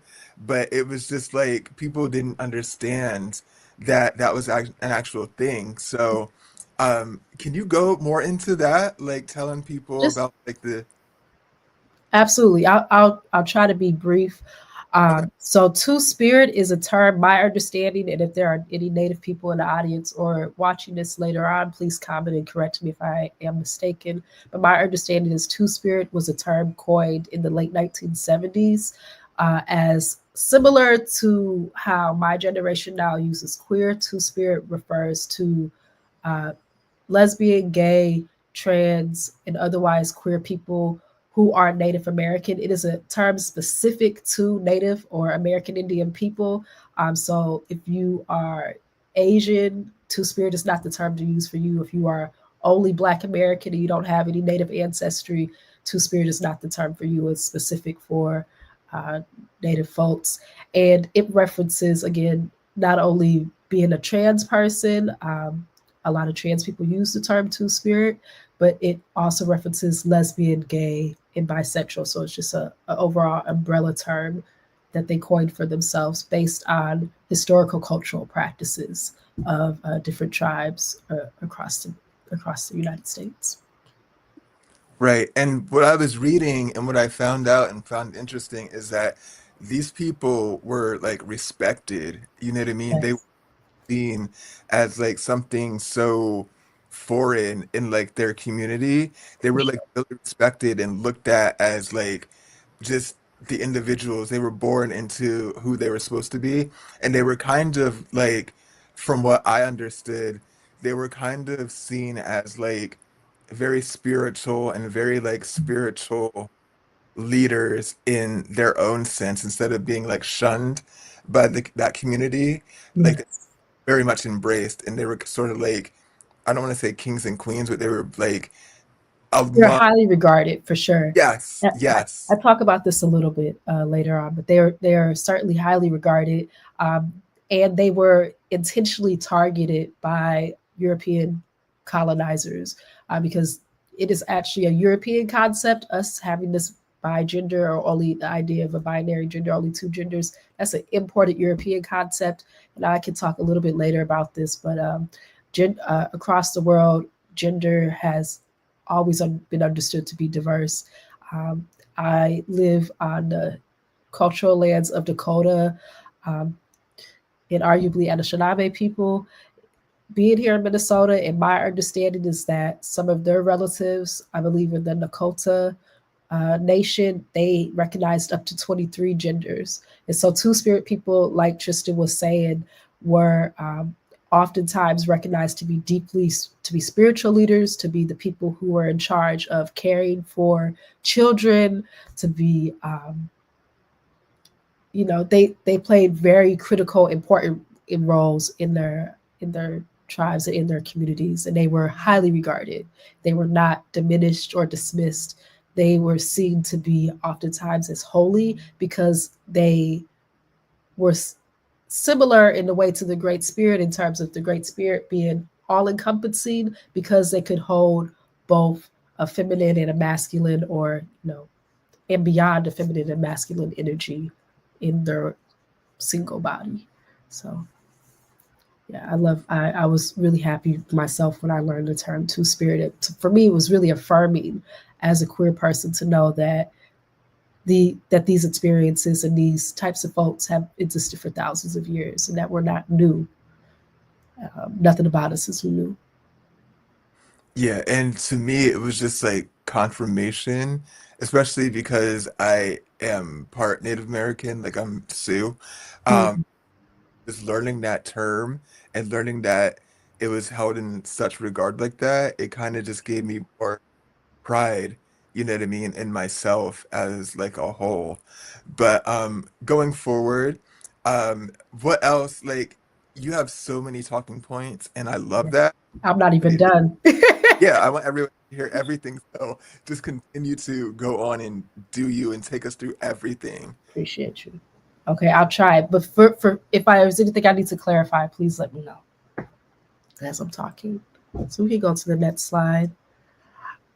So yes, so this is a image of me at two. So autoethnography or autoethnography is basically like a biography or a story where we're exploring a certain subject. And so the subject I want to explore with you all is living with sickle cell and living as a queer person with sickle cell. So this is me at 2 or 3 years old in Children's Hospital in South Minneapolis, Minnesota, during one of the first major sickle cell crises ever. And so I have my notes here. So if you see me looking down, I got all my little notes because I want to make sure I don't miss anything. And during my first sickle cell crisis, I think my dad took this photo. I think my dad is also listening in. So, hi, Dad. And this was one of my first times receiving morphine for pain. This was also one of the first times receiving a blood transfusion. And my parents, when they talk about this visit, they describe it as being kind of horrifying, which, of course, you're with your child. And I'm the firstborn. I was the only child at the time. I have a younger sibling now, my brother. But you're a baby and you're helpless to help your child. All you see your child's in excruciating pain, and there's only so much that you can do besides provide comfort and love and that psychological care. Um, my mom, when she talks about this moment, she talked about how when I was in the bed in pain, I was scrunched up in a fetal position. And as they pumped the medication into my body, I unfurled like a spring flower. And just she could just see the relief. But I also bring this image not only just for cute points, because it's always nice looking at pictures when people were toddlers, but to say that be living with sickle cell, you're taught early about what it is, at least for me. I was born in 1990. So unlike Tanya, I was born by the time I was born, they had fetal screening. So my parents were able to know from birth that I had sickle cell, which is one which is a beautiful thing in terms of progress for people living with sickle cell. But I was taught early to be able to describe what sickle cell was, to be able to specifically talk to adults about what it was, how to advocate for my needs. I'd always need water breaks. I can't swim in cold water. I can't, you need to let me rest. You need to give me a break. You need to let me go to the bathroom. Like I was taught very early to advocate for myself and have continued to advocate for myself. And I was taught that because it was necessary for my survival. If without those skills, there would have been moments where I would have been placed in dangerous situations that could have led to my death. And with knowing that having always been taught, thanks to my parents, my mother and my father, and the intention of my medical team, it was extremely life-saving and, necessary. We go to the next slide. So I've always known that I've had sickle cell, and I have always been queer. Now, did I always know I was queer? In some ways, yes, and in other ways, no. So I'll tell you another story. This story, I was still a toddler at the time. So, of course, we have more toddler pictures. You see, it's not too much difference even in the hairstyle, around the same age from 93 to 93. And my mom tells me this story. So my mom and I were getting ready to go somewhere, I believe. And, she's doing all the care things. She's tying up my shoes. She's zipping up my jacket. And I'm being a toddler. I'm not listening. I'm flopping myself around and I'm getting on her nerves. And if you know Black mamas, you know what's going to come out next. So she hit me with the little girl, little girl, da-da-da-da-da-da-da, whatever it is that she said to me, whatever it is that I wasn't doing, little girl, you better XYZ. And I turned to her and I said, I'm not a girl. And she's like, what? What are you talking about? She's like, yes, you are. Why are we arguing about this? You're clearly a little girl. I'm not a girl. I'm a boy. No, Bree, you're a girl. No, I'm a boy. We go back and forth because, toddlers like to argue. And especially me, I like to argue. When I think I know something, I think I know it. So I was like that at 3 years old. So we're going back and forth, and she's not convincing me that I'm a girl. And by the end of it, she just kind of throws up her hand and is like, all right, whatever, you're a boy. Let's move on. Let's keep it pushing.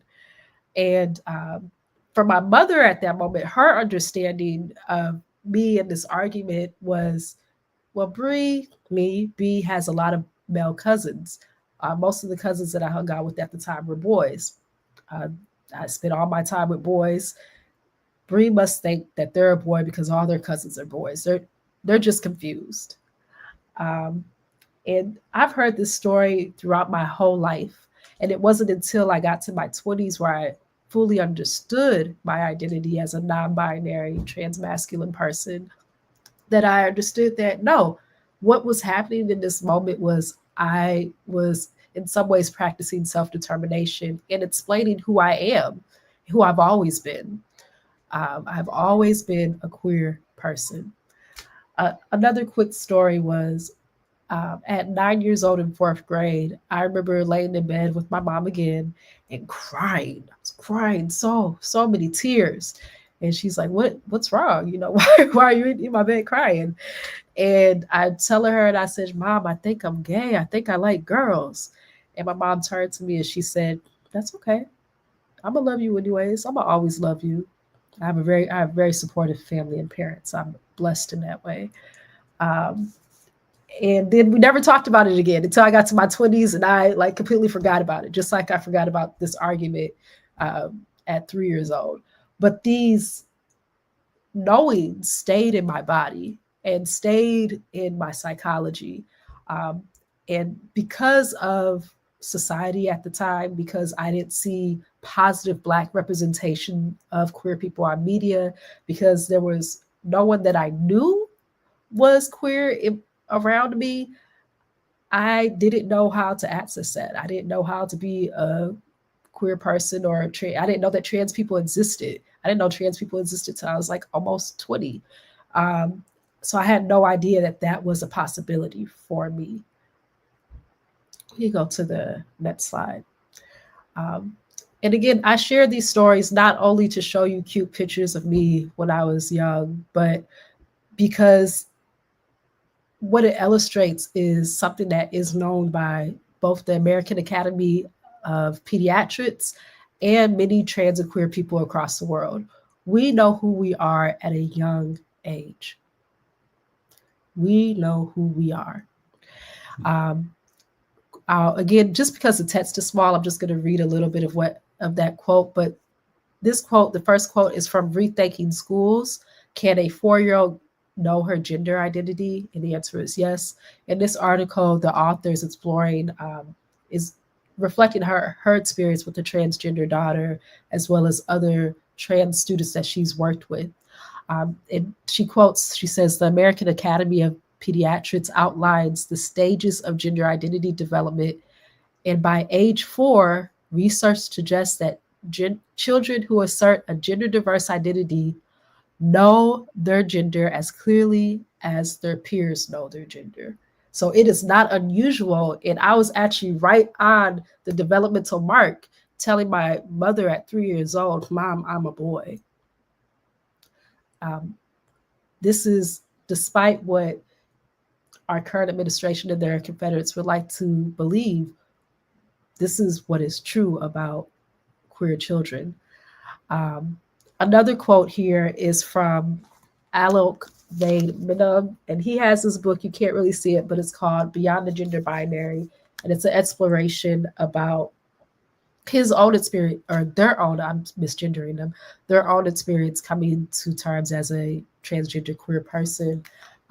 And they say at parties, I used to take my mom's and sister's clothes and promenade around the living room, dancing and singing along to the latest Bollywood hits.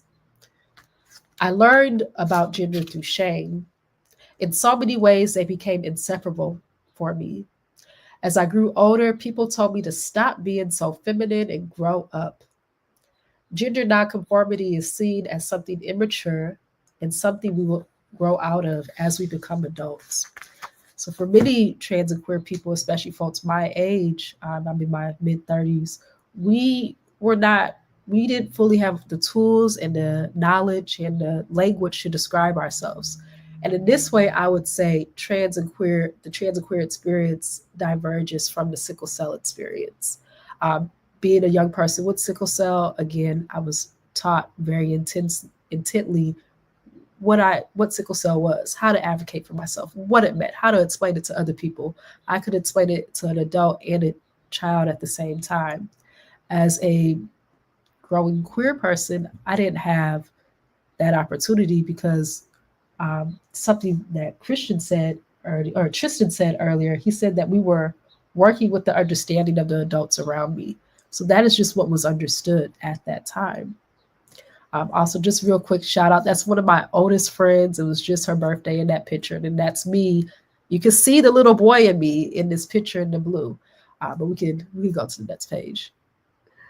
Um, so thinking about being a trans and queer person as a child, it is as critical to trans and queer people to have knowledge of self as it is for children with sickle cell.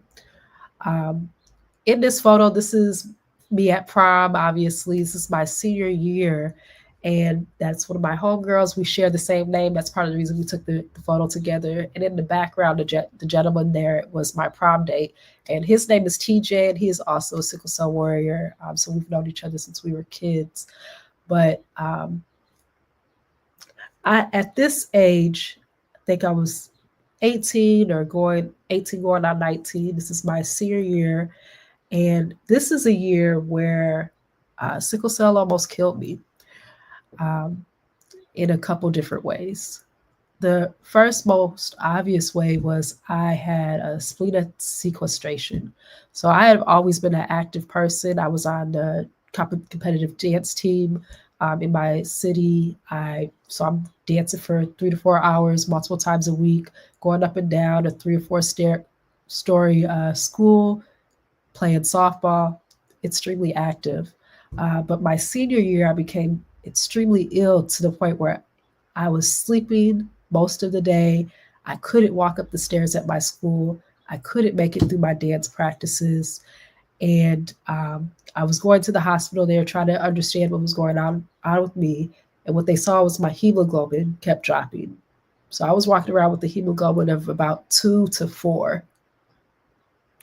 Um, and if you know anything about your hemoglobin, the volume of blood that you have in your body, it's supposed to be around 14, 15. For a lot of sickle cell patients, it's between like 9 and 11, maybe even an 8. I'm walking at a 2 and a 4. So I was getting constant blood transfusions for like the second time in my life. The first time being what we talked about earlier. And I was in a lot of pain and I was very sad because I didn't understand what was going on. Once we found out, oh, your spleen sequestration, your sickle cell bloods are getting caught in your spleen. They're causing your hemoglobin your blood to decrease all around your body, and we have to remove your spine. You have to get surgery. We have to remove your spleen, not spine, your spleen. And I did not want this surgery. I didn't want to be cut open again. I didn't want to have scars on my belly. I still have these scars. I didn't want to go through the complications. I was scared of going under, and I was so angry because once again, sickle cell is getting in my way. is messing up my senior year. This is supposed to be the quickest, flyest, you know, easiest year of my high school career. And I'm in the hospital multiple times. Now you're telling me I have to get surgery? Blew me. I was very upset. So I go through the surgery, I get out to the other side, and I actually have a lot of grief that I just started processing within the last 5 years. This happened about 15, 16 years ago. Um, in addition to that, I was also experiencing suicidal ideation, and for a combination of reasons, most explicitly because of my sickle cell and all the limitations that I had experienced living with sickle cell, but also because I had a whole part of my identity that I was suppressing, that I wouldn't be able to come to a fuller understanding of until I got to my, you know, early to mid 20s. Um, and the reason I was suppressing it was because I understood the intense hatred of queer people, and I wanted to protect myself from that by not being out, even to myself. Um, Suicide is the second leading cause of death among young people who are trans or queer, part of the LGBTQ um, community, ages 10 to 14, and the third leading cause of death for those 15 to 24. People who are queer are more than 4 times likely to attempt suicide. Um, and then we also know that individuals with sickle cell have increased rates of depression and anxiety. And we know that people who have sickle cell and depression have more frequent hospitalization visits. So in that way, we start seeing some of that overlap of what it means to live as a person from multiple marginalized identities. Um, I am an advocate for sickle cell and for LGBTQ people because I understand it is a state of life and death. It's literally life or death. We can move to the next slide. Um, so, like Tristan was saying earlier, learning more about my queer history saved my life. Learning that my queerness is ancestral, saved my life. And I wanted to shout out a few folks. So, similar to sickle cell, all of us warriors who have sickle cell, we get it from our ancestors. I have sickle cell SC, and I also wanted to make this point. I have sickle cell SC, but only one of my parents has the trait, and it's my father. And then my mother she has hemoglobin AC, and that's how I got sickle cell SC. And I wanted to point that out because a lot of us are miseducated with the saying that both parents have to have the trait, or multiple parents have to have the trait or the disease in order to get the disease. Only one of my parents has the trait. I'm the only person that I know in my family who has sickle cell disease. But as a young person, I was brought into community with other people who had sickle cell, so I didn't feel so alone. Unfortunately, I did not have the opportunity to have that same experience with my queerness. But learning as I got older that queerness is ancestral, and that Black people have been queer, Black people and brown people all over the world have been queer, really soothed my soul. So in that first picture, you'll see a reference to William Dorsey Swan. They're not actually pictured. There are no pictures of this person, but William Dorsey, no known pictures of this person. But where am I at? William Dorsey Swan lived in Washington, D.C. They were born into slavery. They also went by the term queen. They called themselves the queen. And they are known for hosting some of the first drags and some of the first balls in the country. So when we look at ball culture, if you're not sure what that is, I suggest looking into Paris is Burning. It's a free documentary on YouTube. But when we're looking into ball culture, it literally starts with our Black ancestors who not only resisted slavery, but built spaces for them to be gender and culturally diverse and to express an ancestral practice, which is queerness. They were born in the 1860s. They held huge parties. They were widely known for being likely a trans person, but at least a person in drag. And they held space for other Black queer people to be their full selves. The second image you'll see there is Pauli Murray. And Pauli Murray is one of my personal heroes ever since I found out about them. But Pauli Murray they never fully identified as a lesbian. Other folks might identify them as a lesbian, but they were a lawyer, a priest. They were one of the first female Episcopalian priests ever. They were activists and a writer. Pauli Murray's paper, actually, so they went to Howard University to get their law degree, and they wrote a paper trying to attack segregation, legalized segregation. Their paper formed one of the a very important base in the argument for Brown versus Board of Education. So Thurgood Marshall used part of Pauli Murray's argument that they developed as a student to help us get through Brown versus Board of Education. One quote from Pauli Murray is, they said that they felt like one of nature's experiments, a girl who should have been a boy. They thought of themselves as a man who was attracted to bisexual women. And I'll try to hurry up because I think I have a couple more slides. And then the last photo there is Xochitl Pile. And there's Xochitl Pile and Xochitl Quetzal.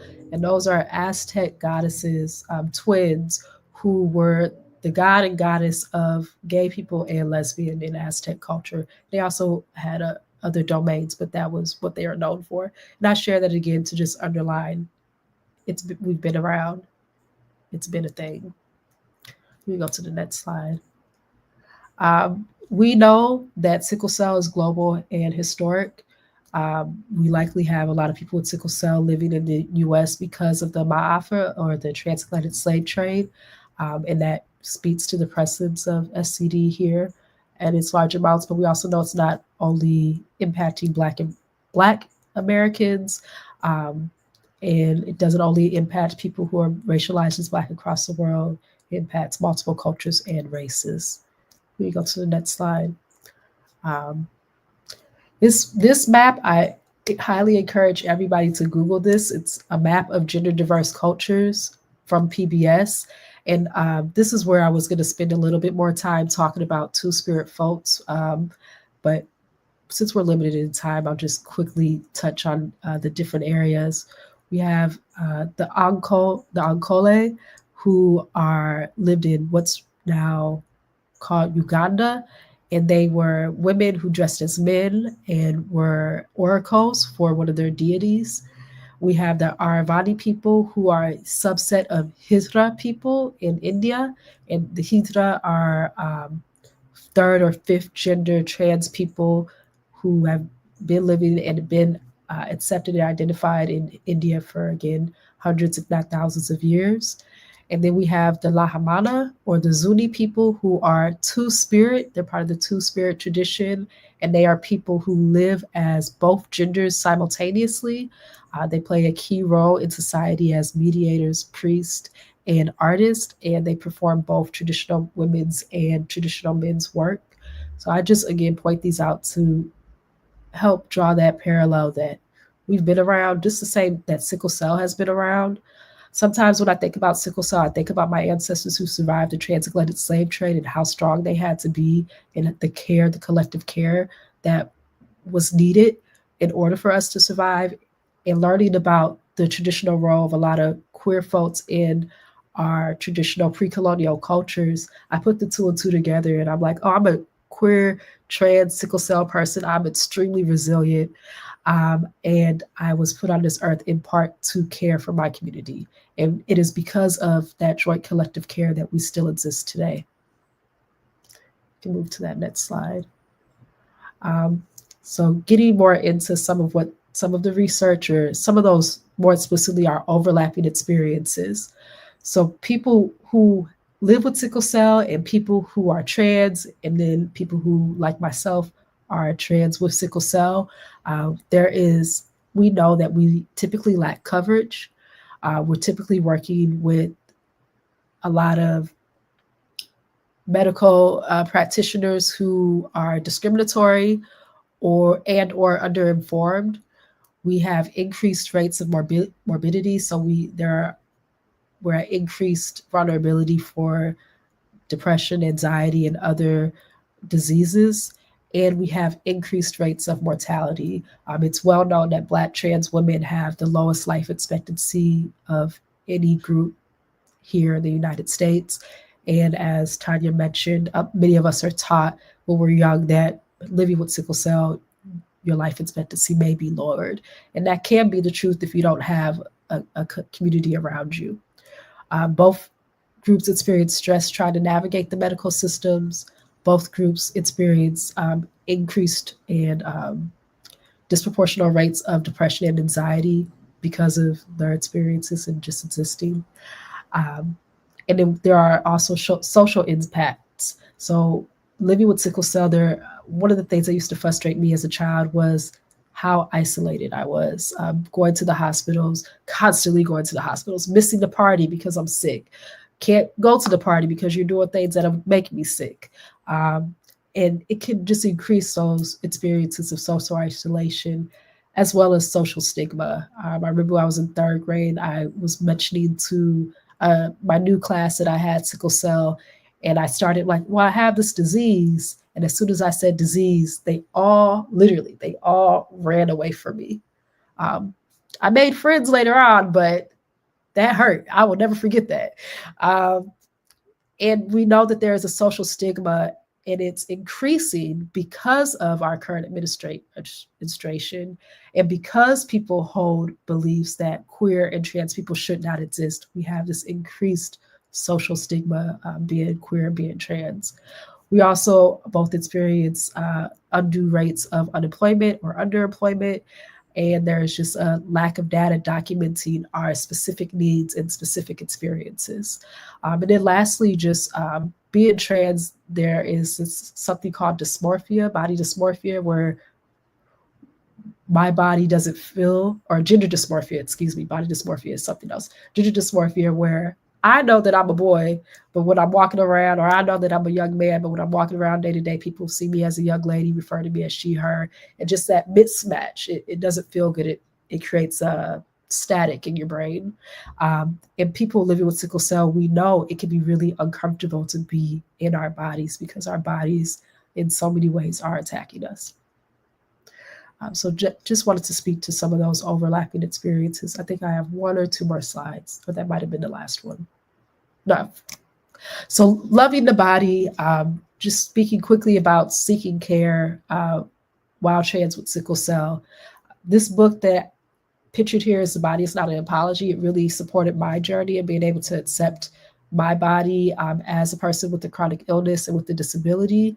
They also speak really forcefully about people who are trans and queer. So it's a book that I recommend if that is something that you're still exploring or living with. But I also wanted to comment that we know that there are trans people, there's one speaking to you right now, who live with sickle cell. Some of us may want to pursue gender affirming care. And gender affirming care can look a variety of ways. It may look like wearing binders. So for myself, I bind my chest, meaning that I make my breasts disappear so that my chest can look flat, so that I am more likely to be perceived as the gender I identify with. For other folks, it may be they want to accentuate the breasts or grow genitalia, or wear makeup, or wear hair, or put on nails. But more commonly, people also engage in hormone replacement therapy. So hormone replacement therapy is when you're taking that hormone that will, so if I am a trans woman, meaning that I was assigned male at birth and I now identify as a woman, I may be taking estrogen to feminize my face, to impact my voice, to grow my breast, and to soften my skin. If I'm a trans man, meaning I was born or assigned female at birth and now I identify as a man, I may be taking testosterone to grow a fuller beard or to help my jaw square. And also, there are other things that happen with your genitalia when you take testosterone. However, because of the dearth of research and there's just not much acknowledgement that people with disabilities but especially we're speaking today about people with sickle cell are also queer, are also trans. There's not a lot of research about those impacts or what it can look like. One complication that I've heard from community from trans men who have started hormone replacement therapy or started taking testosterone, is that it makes their sickle cell episodes worse and more intense. And I was wondering why, and I've had a few conversations in communities about why that is. And colloquially, what I heard is that testosterone makes your blood thicker, so you produce more red blood cells. It's the scientific part of it. But colloquially, people say testosterone makes your blood thicker, and sometimes you have to get your blood let off or get blood removed so that you're not, because you're overproduced red blood cells. And in patients with sickle cell, testosterone also increases your risk for stroke. So we already know living with sickle cell, we're at an increased risk of stroke. And if we are overproducing red blood cells, that means we're overproducing sickle cells as well, which would make sense for why we have increased complications. There is a paper, I'll just shout it out since I'm not going to have time to get into all the details, but there's a paper called Challenges in the Management of the Transgender Patient with Sickle Cell Disease, where they followed 3 patients who are sickle cell and trans who are seeking and practicing hormone replacement therapy. And they just talk about the need for interdisciplinary care teams, as well as different complications that arise for those folks who are seeking care. I think I have 2 more slides. So all in all, I would say what I have learned is that I must have community in order to survive as a person with sickle cell, in order to survive as a transgender person, in order to survive as both of those all together at the same time. I must have community. I was so blessed to be born into a loving, caring, resourced family. Not all of us are blessed in that way. And so we must seek and build folks around us who will take care of us. I'm just going to shout that's supposed to be a video, but you can't tell in the middle. It's supposed to be a video. It's okay. But the first photo over there, that is a group of me and a lot of my trans friends. We have a dinner club. We get together every other month. We eat, we chop it up, we support one another, we trade jobs because a lot of us are underemployed because of trans discrimination and just being Black out here. And then the last photo on the other side is my sickle cell warrior dinner club, where we do something similar. We gather, we have a group chat with one another. If one of us are in the hospital, we're going to go visit. And those are some of the critical things that we have come to in terms of how are we going to survive and thrive as Black and trans people, or as Black people with sickle cell, or as sickle cell warriors. So yes, thank you so much for listening.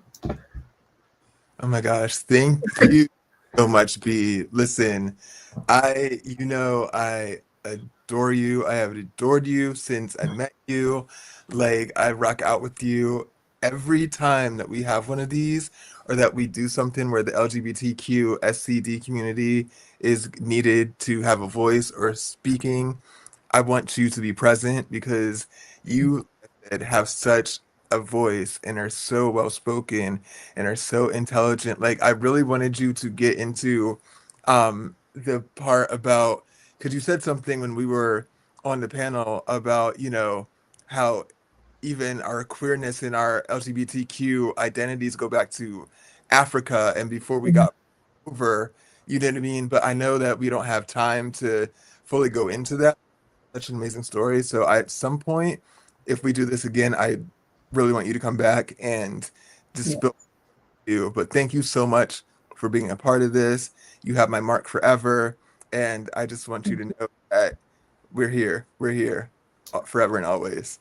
Thank I you. really appreciate that. And just for that piece, I'll just shout out that PBS gender diverse map. Google PBS gender diverse map. It'll bring you to some of that history. Cool. Thank you so much. All right, Dr. Ashley or Dr. Raleigh, do you have any thoughts or questions for B?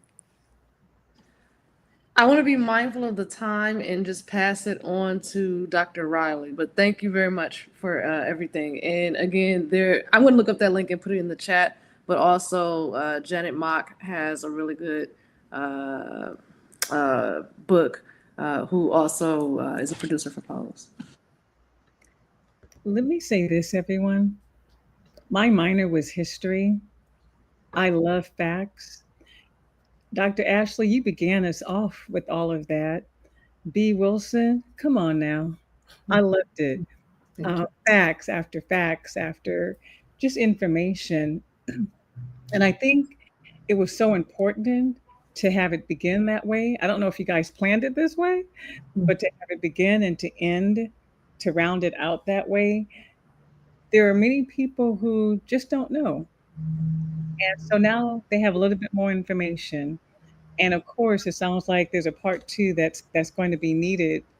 And perhaps more people, because like you said, people need community. And for whatever reason why people may hide that, maybe there'll be more of an opportunity for more people to join the community. For that article that you were mentioning, I knew four of the doctors that were part of that. So that was interesting. Dr. Sophia Lanscron, Dr. Naik, Annie Nord, and there was one more, not even realizing that they had actually done that. And I very much read articles all the time, wasn't even aware. So I think that was impressive that some of the well-known physicians and nurses were part of that article following. So they were giving voice to it as well. Hey, everyone out there who was, the attendees who were listening, I hope you found this very helpful, enlightening. Um, I just want to come back and say, a smile looks good on you. It does. That's to me the fashion statement. A smile looks good on you. To be able to love one another, it really doesn't take much to be able to do it, unless you're unable to love yourself. To be able to love one another. Because if you're doing that, then you're not judging, right? To be able to open to hear people's experiences. And when people are talking, sometimes they don't need you to do anything but just to open your ears.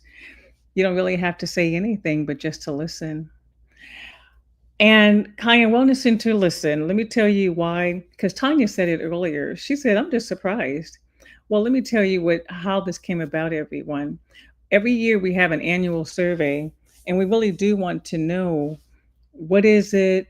We do a lot of seminars, and we provide a lot of resources. But what else could we be doing? And I actually do read them. As busy as I am, in the wee hours, I'm reading. And several times this came up. And so Tanya's right. I don't recall seeing this. I did ask you all, our community, what um, what could we do? And so I said, then let's try to make it happen. And it wasn't for me to guide it. It was for me to locate the person in the community that can speak to it. And I think you all did a great job for being able um, to pull this together and to share with the community. And I really do hope that in the midst of everything going on, I want to use the word scary on purpose. It's scary times because so many people are afraid of funding. They're afraid of many things, but human life is so important. So, irrespective of what's going on, people are still living and having to um, find that peace, find that balance, and continue to live, period. And so, emotionally, ooh, financially, ooh, okay, you guys, California is expensive, but it's expensive if you don't have any money and you're underemployed, it's just expensive. So there's ways that we all are having to kind of manage, right? Um, how do we live on this earth? How do we gain access to what, and I'm going to say what we should have access to? And because if everybody else has access to pain medications to manage their pain, is there a reason why we don't have any access to that? Tell me something more that I'm missing. So all of these things I think are exacerbated by this community. So with that, we're not going to have another lecture. I'm conscious of the time. I do want to see if there's any other. Thank you, Etta. And Etta always is supportive. Every she comes to everything. So thank you, Etta, for being supportive. I do want to just see if there are any other questions, comments, thoughts for anyone. And then if not, I am going to go to each of you to have final remarks. And so thank you for putting that in the chat, the gender diverse map. PBS, they do great things. So I think um, it's worth viewing. All right. Are there any questions, comments, thoughts? And if so, I know that the tech team will put it up. Otherwise, I'm going to start with Tanya. Final thoughts and remarks that you can share. I just want to thank you first and foremost for having this platform and recognizing that this is something that needed to be discussed. I love each and every one of the panelists. B. Wilson, you taught me some things, even as far as knowing I thought both parents had to have the trait in order to have a child with the disease. So I was educated today by you, and I thank you for that. I just want to thank everyone for tuning in and for this opportunity. Thank you, Tanya. And we're looking forward to part two of Pee Wee. If you guys have not seen, you know what? Let me just say this. Let me stop. This panel, they're about something. They're all doing something. And so if you haven't seen it, Pee Wee Goes to School, or read it rather, and seen some of the PSA clips, there's several of them. So look it up, the Pee Wee and Tanya Gentry, and be able to look that up. We also had her for our Arthur's Corner. So just wonderful, the whole idea. Thank you, Tanya. I'm also going to go now to Dr. Ashley. Final comments and thoughts? Just again, thank you all for doing this. I think that it's really important for us to have this dialogue, especially given that there are, among all of these oppressions that we face, there are triumphs, and there's also a need for advocacy. There's a need to have space, a safe and a brave space for queer and trans folks with sickle cell, because we're out there, right? In Tanya, especially, there's a lot of stuff that you talked about, just in terms of the access and the treatments. And microaggressions are aggressions, right? They represent the violence that has perpetually historically been imposed upon us. And we don't have to tolerate it. But it is very important to find and build community. So I think that that's great. I've met a lot of folks that I want to work with. I'm working on my book, so I'm really excited to possibly reach out to you all. But yeah, thank you all, and I appreciate the opportunity. Thank you, Dr. Ashley. And rightfully so, everyone, again, with Dr. Ashley being a professor, poet. I think that you have some things published. So again, being about something. Thank you. B. Wilson. I was there at SCDAA, and because it's so large and people are scattered here and there, I'm so glad that Tristan said, "You must be part of what we're doing." Thank you for being here this morning, afternoon. Final remarks and thoughts, please. Well, thank you. Thank you to Cayenne Wellness, and thank you, Dr. Rowley, and thank you to Tristan for advocating for me to be in this space. I am so happy to have met you all, and to have heard your stories. And I think the work that everybody is doing is very, very important. I'm gonna take this second to shout my website out. So if you want to get in contact with me, there is a contact page. My website is bwilsonbrainschange.com. You can see a little bit about some of the work that I do and reach out to me. But I'm very happy to be here, and I am so grateful that you all listen and that there are so many people who love us as people with sickle cell and who are willing to love us as people who are trans and queer. Thanks. Thank you, dear. And can you please put it in the comment chat so that everyone can see? All right, rounding it out, Tristan Lee. Oh my gosh, thank you. I just want to say thank you, everybody, on this incredible panel. Thank you so much to Dr. Raleigh, your team, everybody. You know, I rock with you guys for life. I just thank you so much for bringing this topic to the community and really putting it out in the atmosphere, especially the time right now where it's so important. And I just thank you from the bottom of my heart just to, you know, continue to do the work that you do. And anytime you need me, I am there. I will always, always be there. I cannot explain or express enough how much I want to get back to California and just live amongst you guys. Like, I'm speaking it into existence right now because, like I said, I feel like that's where, you know, my soul and my heart and my everything just comes alive. So I will be there sooner than later. But in the meantime, if you guys, you know, want to fly me out for anything, just please contact me and I am there.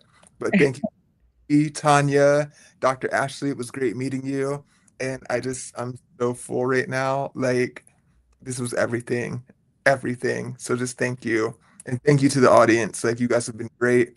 And you can find me on Facebook, Instagram, X, unfortunately, Blue Sky, and also, what is it? LinkedIn at tristanlee.com. So just you'll always connect with me.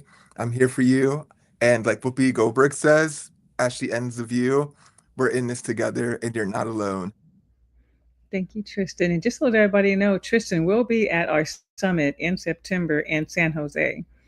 And so sooner rather than later, that's in September, a few months from now. All right. Well, everyone, thank you for attending. Thank you for being present. This is being recorded, of course, even though it's live streamed. So we have just a host of so many recordings that we're actually putting together on a learning management system. So everything can be seen again. So it usually comes back out pretty quickly. Uh, we have our e-newsletter, the 1st and the 15th. So it will actually be on that next newsletter for you all to share, to review it again. So we appreciate you. And on that note, we are going to be adjourned, but I just ask our panelists to stay put for just a few minutes afterwards. All right. Thank you, everyone. Have a good rest of your Saturday.